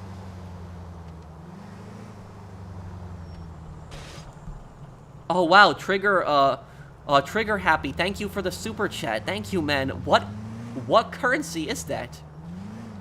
What currency is that? How much is that? Thank you for the super chat, man. What do you mean, JD? Thank you for the super chat. And thank you, Lieutenant Touchdown. Thank you for the super chat earlier too. Thanks, man.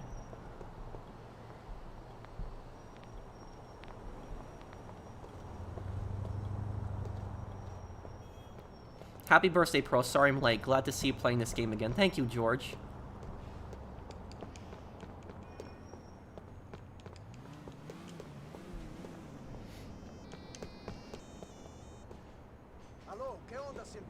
But do you guys agree with my solution to ending the drug problem? I don't think it would end all drug problems, but I think it would help personally a lot.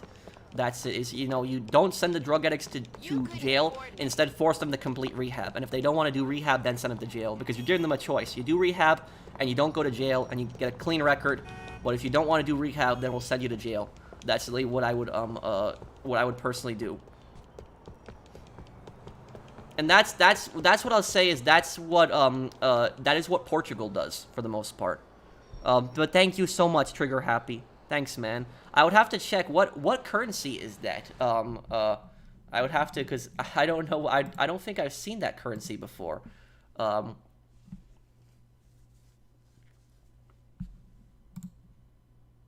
would have to look this up. Oh, it's in rupees. Okay, and it's over $100. Thank you, man. Thank you.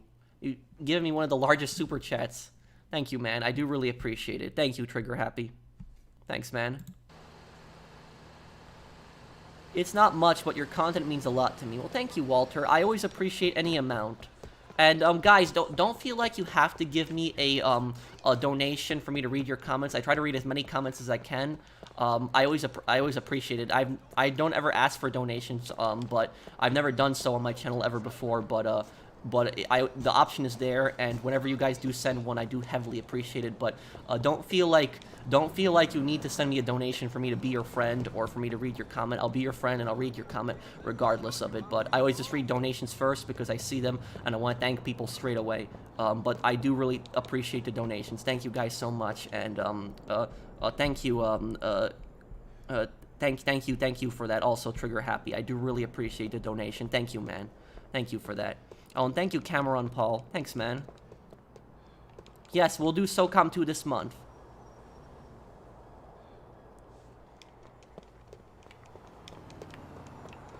Let me see here. Okay, let me go back to my apartment here. And Stevie can't have that many cars left, right?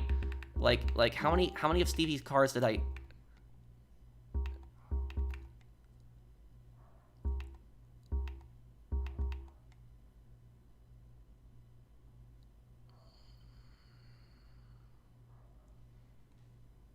Okay,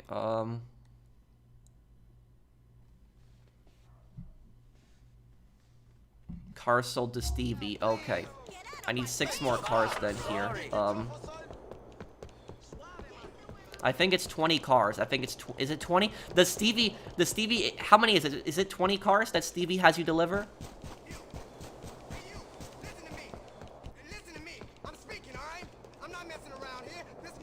Would you vary your content? Yeah. I mean, that's why I like doing the crazy current events. Oh, it's 30 cars. Wow. Well, Stevie definitely has a lot of cars then. Okay.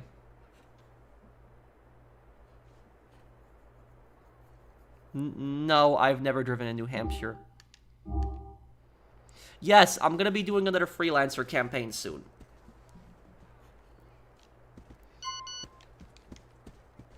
Let's see. Oh, I know where this is. Just from the picture alone, I know exactly where this is. Let's see if I can call this here.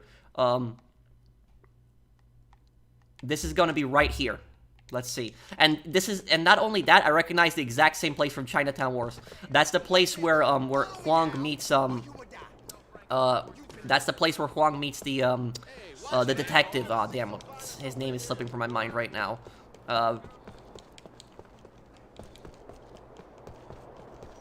Happy birthday, Pro. Can you tell me what you think about the United States Coast Guard? I think it's a good career. I think that, you know, I think in the Coast Guard, yeah, Coast Guard and National Guard are, you know, great careers, too. You know, the thing is, Coast Guard and National Guard, they don't, sometimes I feel like people don't look up to them as much as, like, the Army and the Marines, but you're still providing, like, a massive service for your country, because as the Coast Guard, you know, you're protecting your country. You're protecting your country directly from, like, drugs and, like, gangsters coming in, you know, terrorists possibly trying to smuggle weapons, and you're protecting your waters of your country. So you're doing your country a service. So I would say that, yes, I would say Coast Guard is definitely a respectable and a good career.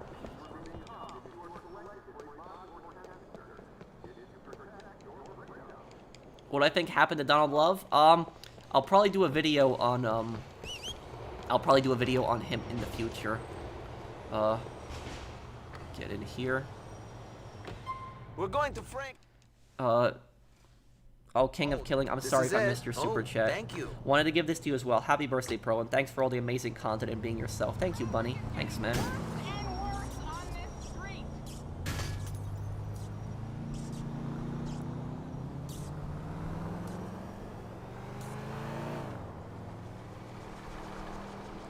And, let me see here. Is the car right here? Yes, it's right here. See, I called it. See how well I know the map in GTA 4?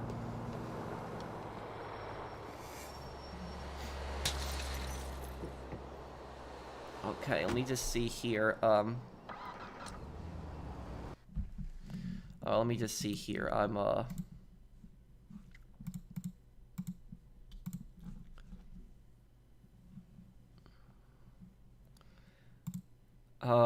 I missed,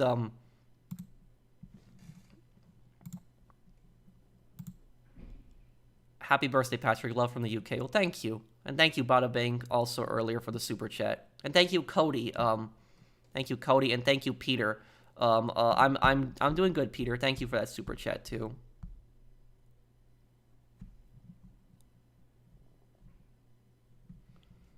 Okay.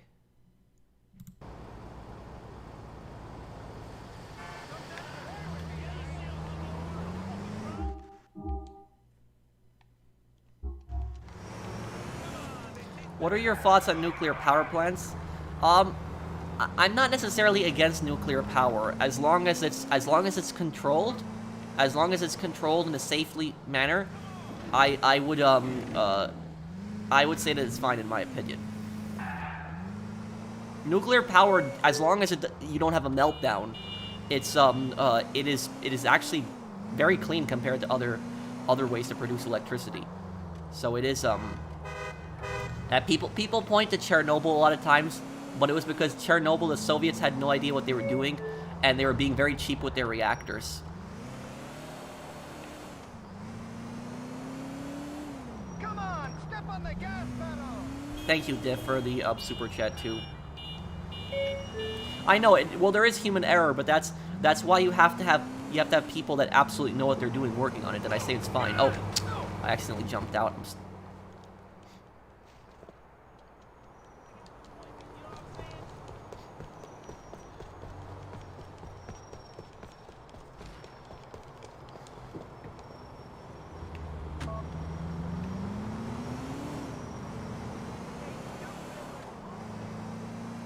It's fine here, but New York, where my parents live, it's not good right now. Well, Fukushima was mostly due to the tsunami, not necessarily due to human error.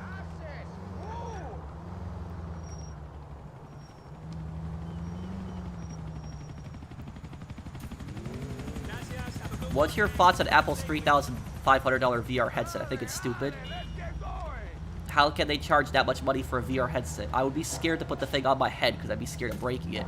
Thanks. Drive safely.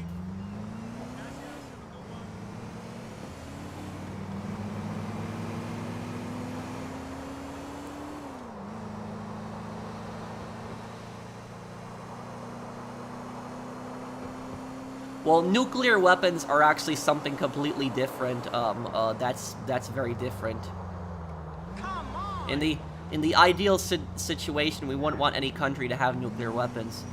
But the thing about it is, there is actually some benefit to nuclear weapons, and the one and only benefit that I can think of regarding nuclear weapons, it's actually the smaller countries.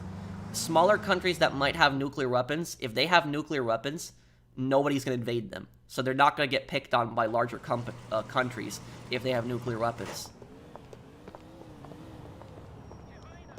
You're the most wholesome YouTuber ever, I swear. Thank you, Corey. Thanks, man.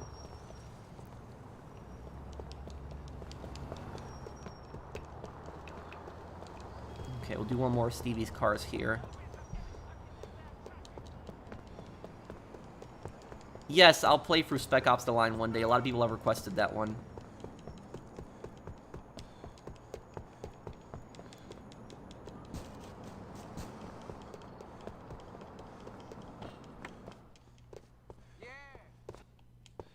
Do you know what Unit 731 is? Yes, Unit 731 was a covert biological group that was run by the Empire of Japan in Manchuria and China. The Japanese had really horrible experiments there.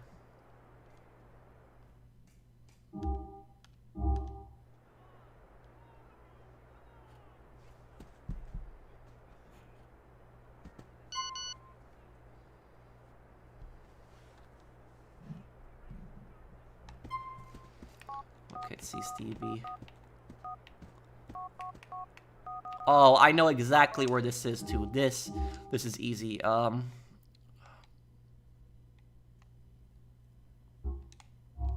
That.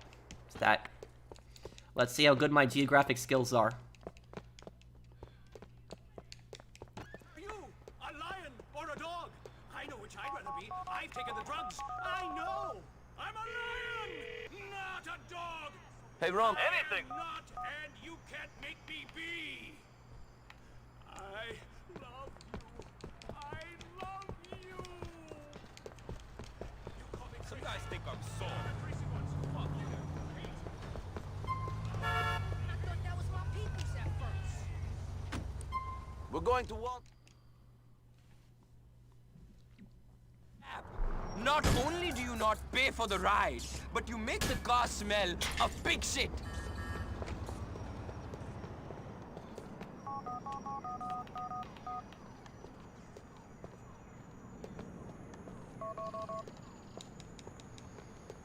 Okay. Oh, there it is. I was right. Perfectly got that. And by the way, this motorcycle has never been added to GTA Online, this one specifically, the freeway.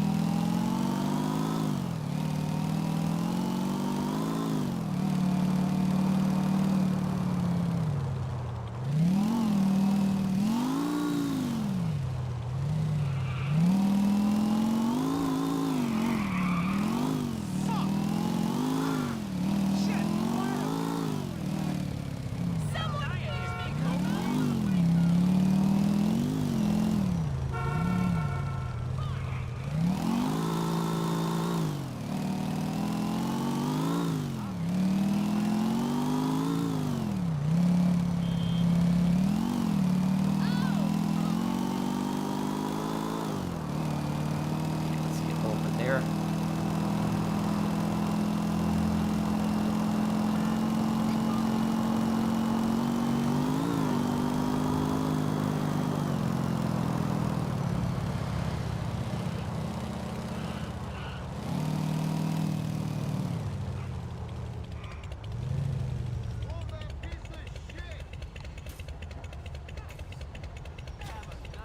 Yes, I'll do a play for Red Dead Redemption 1 probably sometime this year.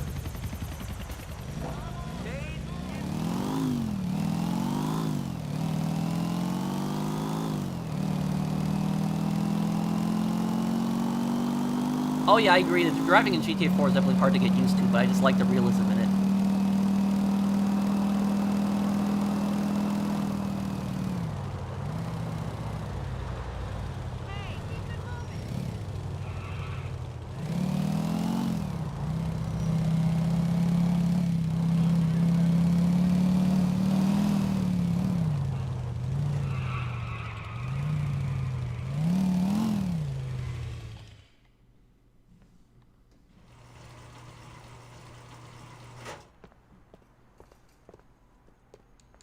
There we go. Okay, let's hang out with Dwayne here. What can we do with Dwayne?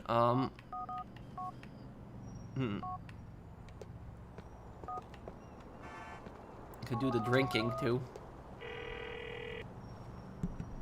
Hi, Dwayne. You want to have a drink, man? All you want to do is drink. You know they can help with that. Maybe later, but not now. You can't? Okay. I will call later. All you want to do is drink. Leave me the fuck alone.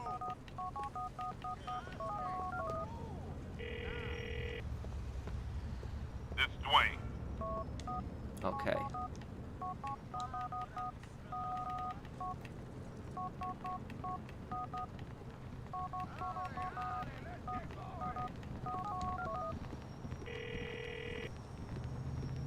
Man, how about we go for a ride in the chopper? Helicopter? Shit, that's some bad man shit. Come pick me up in an hour, bro. I'll be around soon. You know, it's kind of weird. He says, come pick me up in an hour, but you're actually going to his house for the helicopter ride in the first place. Okay. Hey!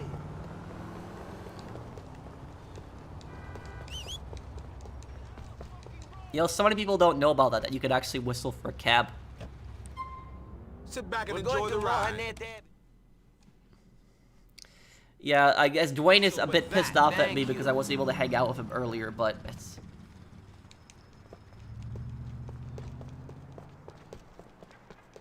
Okay, Niko, girls, let's get in the chopper.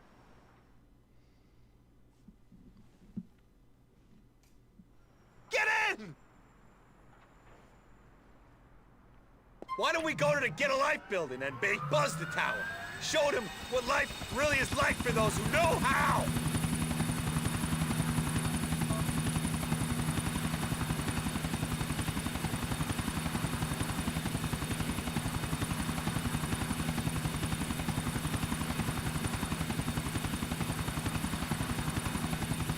Babes, you ever think that there's more to life?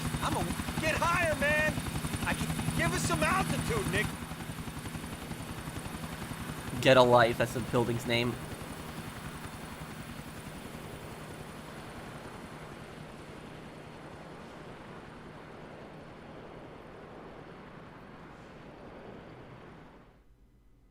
And we're winners. Do you know anyone like us, girls? Come on, we're fucking beautiful. Head back, Nikki.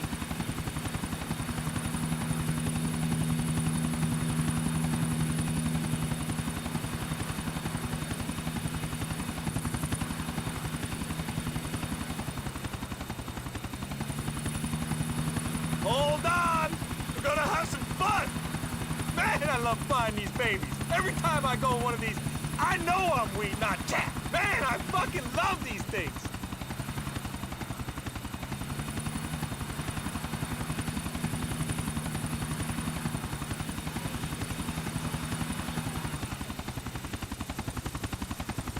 That's it, ladies. Show is over. All you get to look at is Brucey's body. Lucky you. Hey, Pro, you said Saints Row 2 is your favorite crime game, so why play GTA 4 over Saints Row 2? Not complaining, GTA 4 is my favorite GTA 2. Happy birthday. Well, thank you, Yu-Gi-Oh, because I played GTA 4 for my last 2 birthdays, and so I just like chilling, having fun in this one too, but I could do a Saints Row 2 stream again soon. What's up, Bone?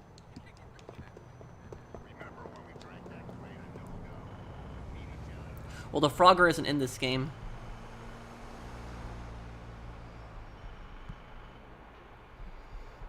Okay.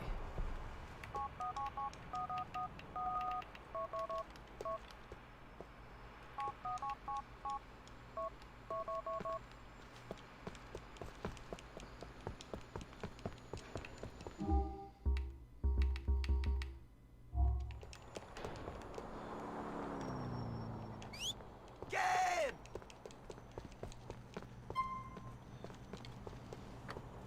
Okay. Let's see about, To Albany. happy birthday, man. You're my first streamer I donate to. Well, thank you, Orange. Thanks, man. What, candles?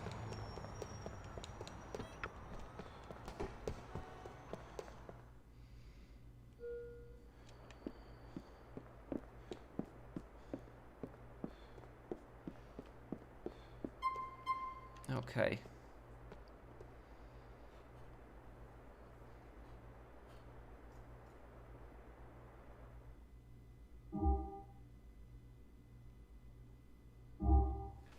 Wait, what? What's wrong?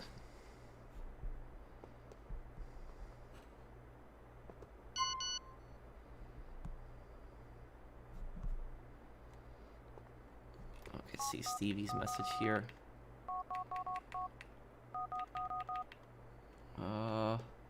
This one's gonna be a bit harder. Wait, what was funny? What was more people laughing about before?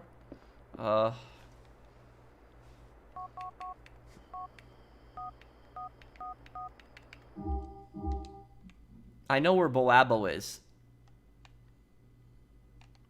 This might be this or this here. Let's see.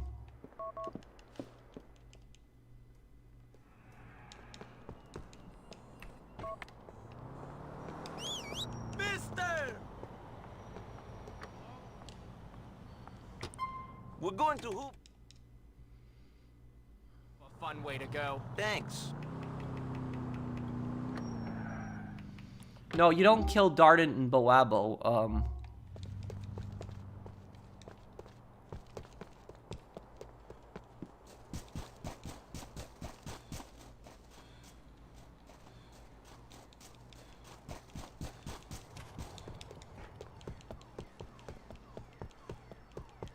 I should quit. I've been smoking these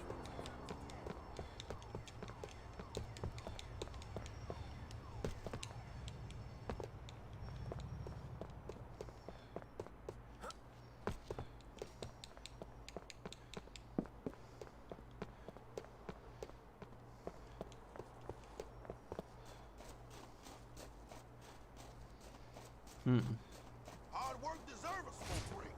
I heard that, partner. Forgive me, but I need this. Get your hands up! Help!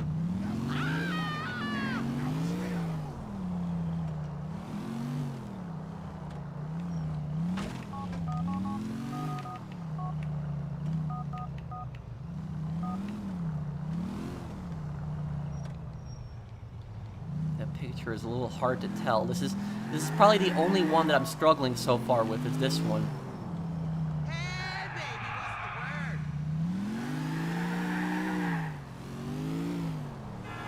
Oh my God, that is so sad. Happy birthday, Pro. Enjoy your day. Thank you, Caleb. Thanks, man.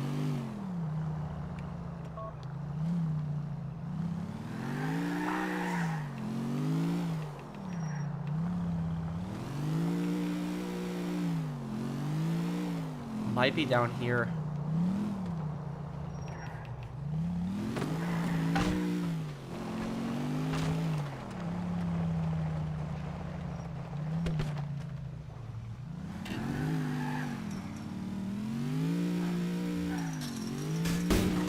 Yeah, I think it's probably over here, near this factory building.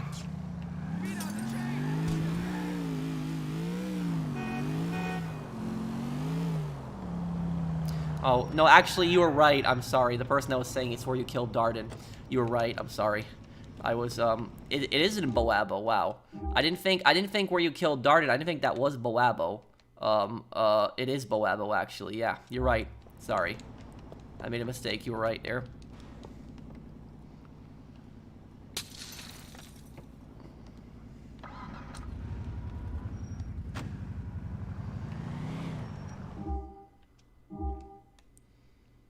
Well, Niko's a very interesting character, very tragic character.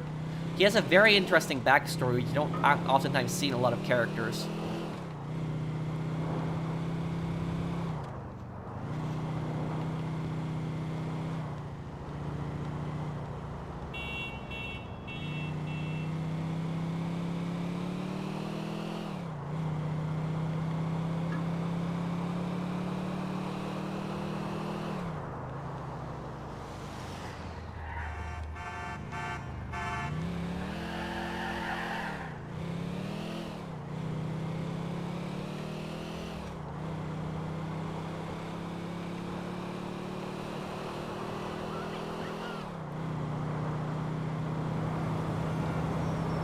Happy birthday. Thanks, man.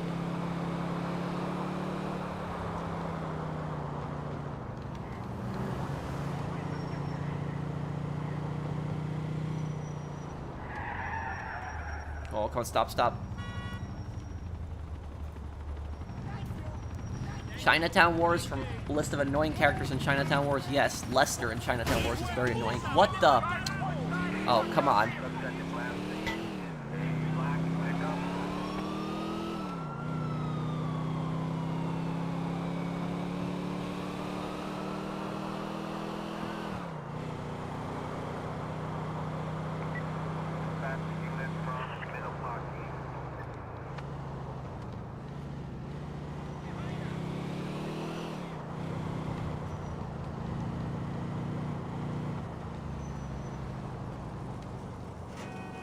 They should repair the fucking sidewalk. Try locking it. I've been...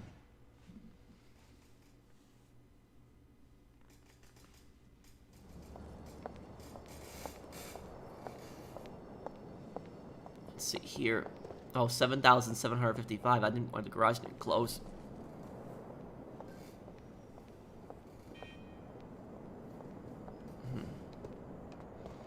No, GTA 4's birthday isn't today. It's my birthday.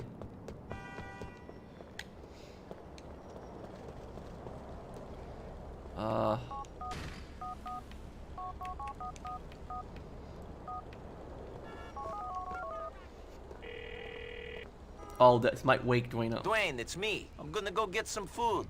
I wondered if you wanted to hang out. Sure, man, I'm kinda hungry. I need to eat in the next hour, so come then. Good. I'll be there soon.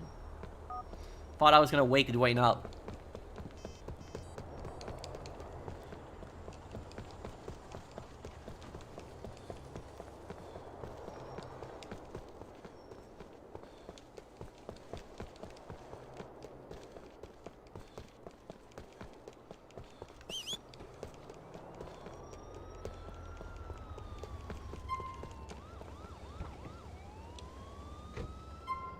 Hey, where you going, man? So,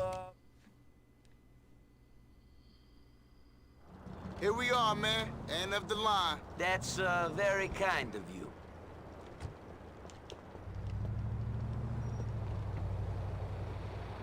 Yeah, it's very kind of you too. Okay. He went bulldog. Oh. Yeah, I'm too fast for you. You wait. I'll be back for you.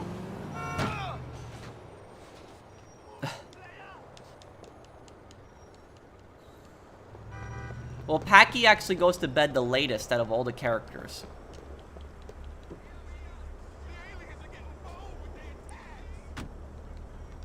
Police, yo, my car got jacked. My demo too. Ain't got that whole access moving. Good to see you. Let's get out of here. You know what, man? I grew up real poor. Me too. And I remember the first time I had 10 grand in my hand. After I began dealing this shit, I had 10 grand. Felt good for a while. As I came from nothing. We didn't have shit. Only an old TV, only old clothes, no books, always the struggle. And suddenly, I had a shitload of money. Crazy, man. You can't ever know what it's like unless you've been real poor. I can't explain that shit. Where I grew up, we had no electricity until I was 12. Whoa, shit. My bad. No problem. So you know that the thing that the point of that that's the thing is GTA 4 has like a lot of moral lessons also, and like the whole point in that right there, what Niko just said. The whole point in that was that people have it rough, but there's always somebody that has it rougher and worse, and that was like a perfect example of that. Cool. Nice, basic meal. I'm kinda excited. If you take Dwayne to Burger Shot, I know he says not the healthiest Niko, but I don't care, I'm so hungry. Hit me up again soon, homie. That was fun.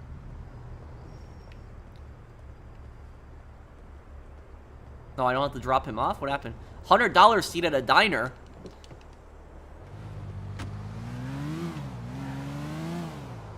Damn, what did they have in there? A feast?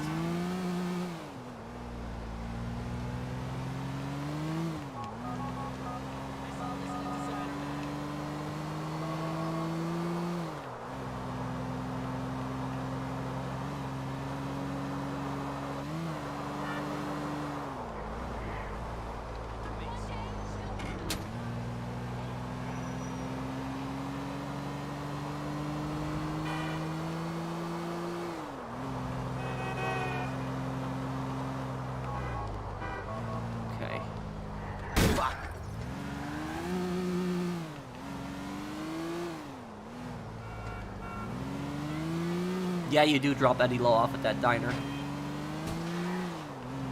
Eddie Lowe is still like the scariest GTA, yeah. Scariest GTA character of all time.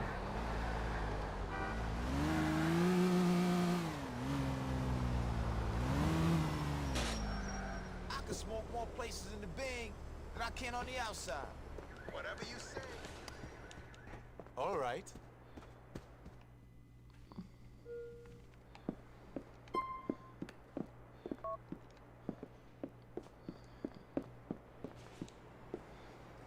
Okay, so I think probably we'll probably be wrapping up the stream here for the night. It was a lot of fun. We did what, a close to 4-hour stream, I think. It was actually a lot of fun, very enjoyable, and thank you guys for all the donations that you sent me today, and thank you to Carter and Trigger Happy. Thank you guys. Thank you, and thank you everyone who donated. I do appreciate it. I'll still answer questions for a few minutes before I go here. Yes, he is, JD. I think I'm still gonna do a reaction to the GTA Online trailer because I haven't done that yet. But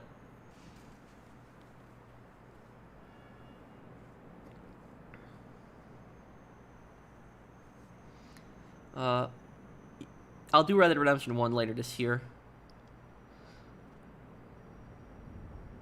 Thank you, normal dude.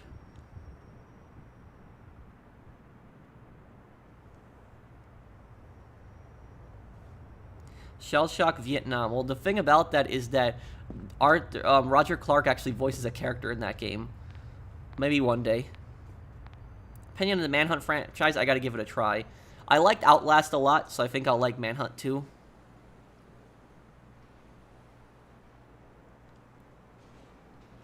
I'd rather it be the same city from GTA 4, but they could update some buildings and stuff because many years have passed, Francisco.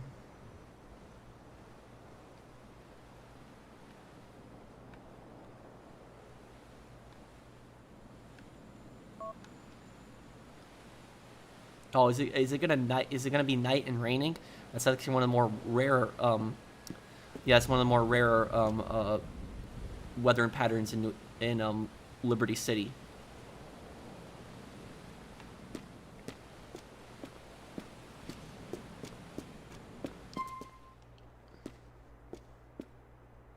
I don't know that YouTuber, Chase. Thank you, Gen C.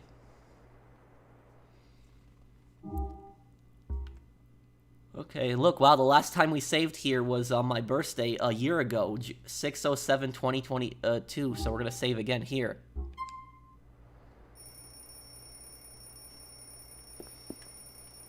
Hey, Pro, would you ever be willing to do a playthrough of other Rockstar titles like Bully, Manhunt, or even Midnight Club games? Yes, I played Midnight Club 3 Dub Edition, and I also played, I played Midnight Club 3 Dub Edition, and I played, Midnight Club Los Angeles 2. So yeah, I would be willing to do playthroughs of all of them.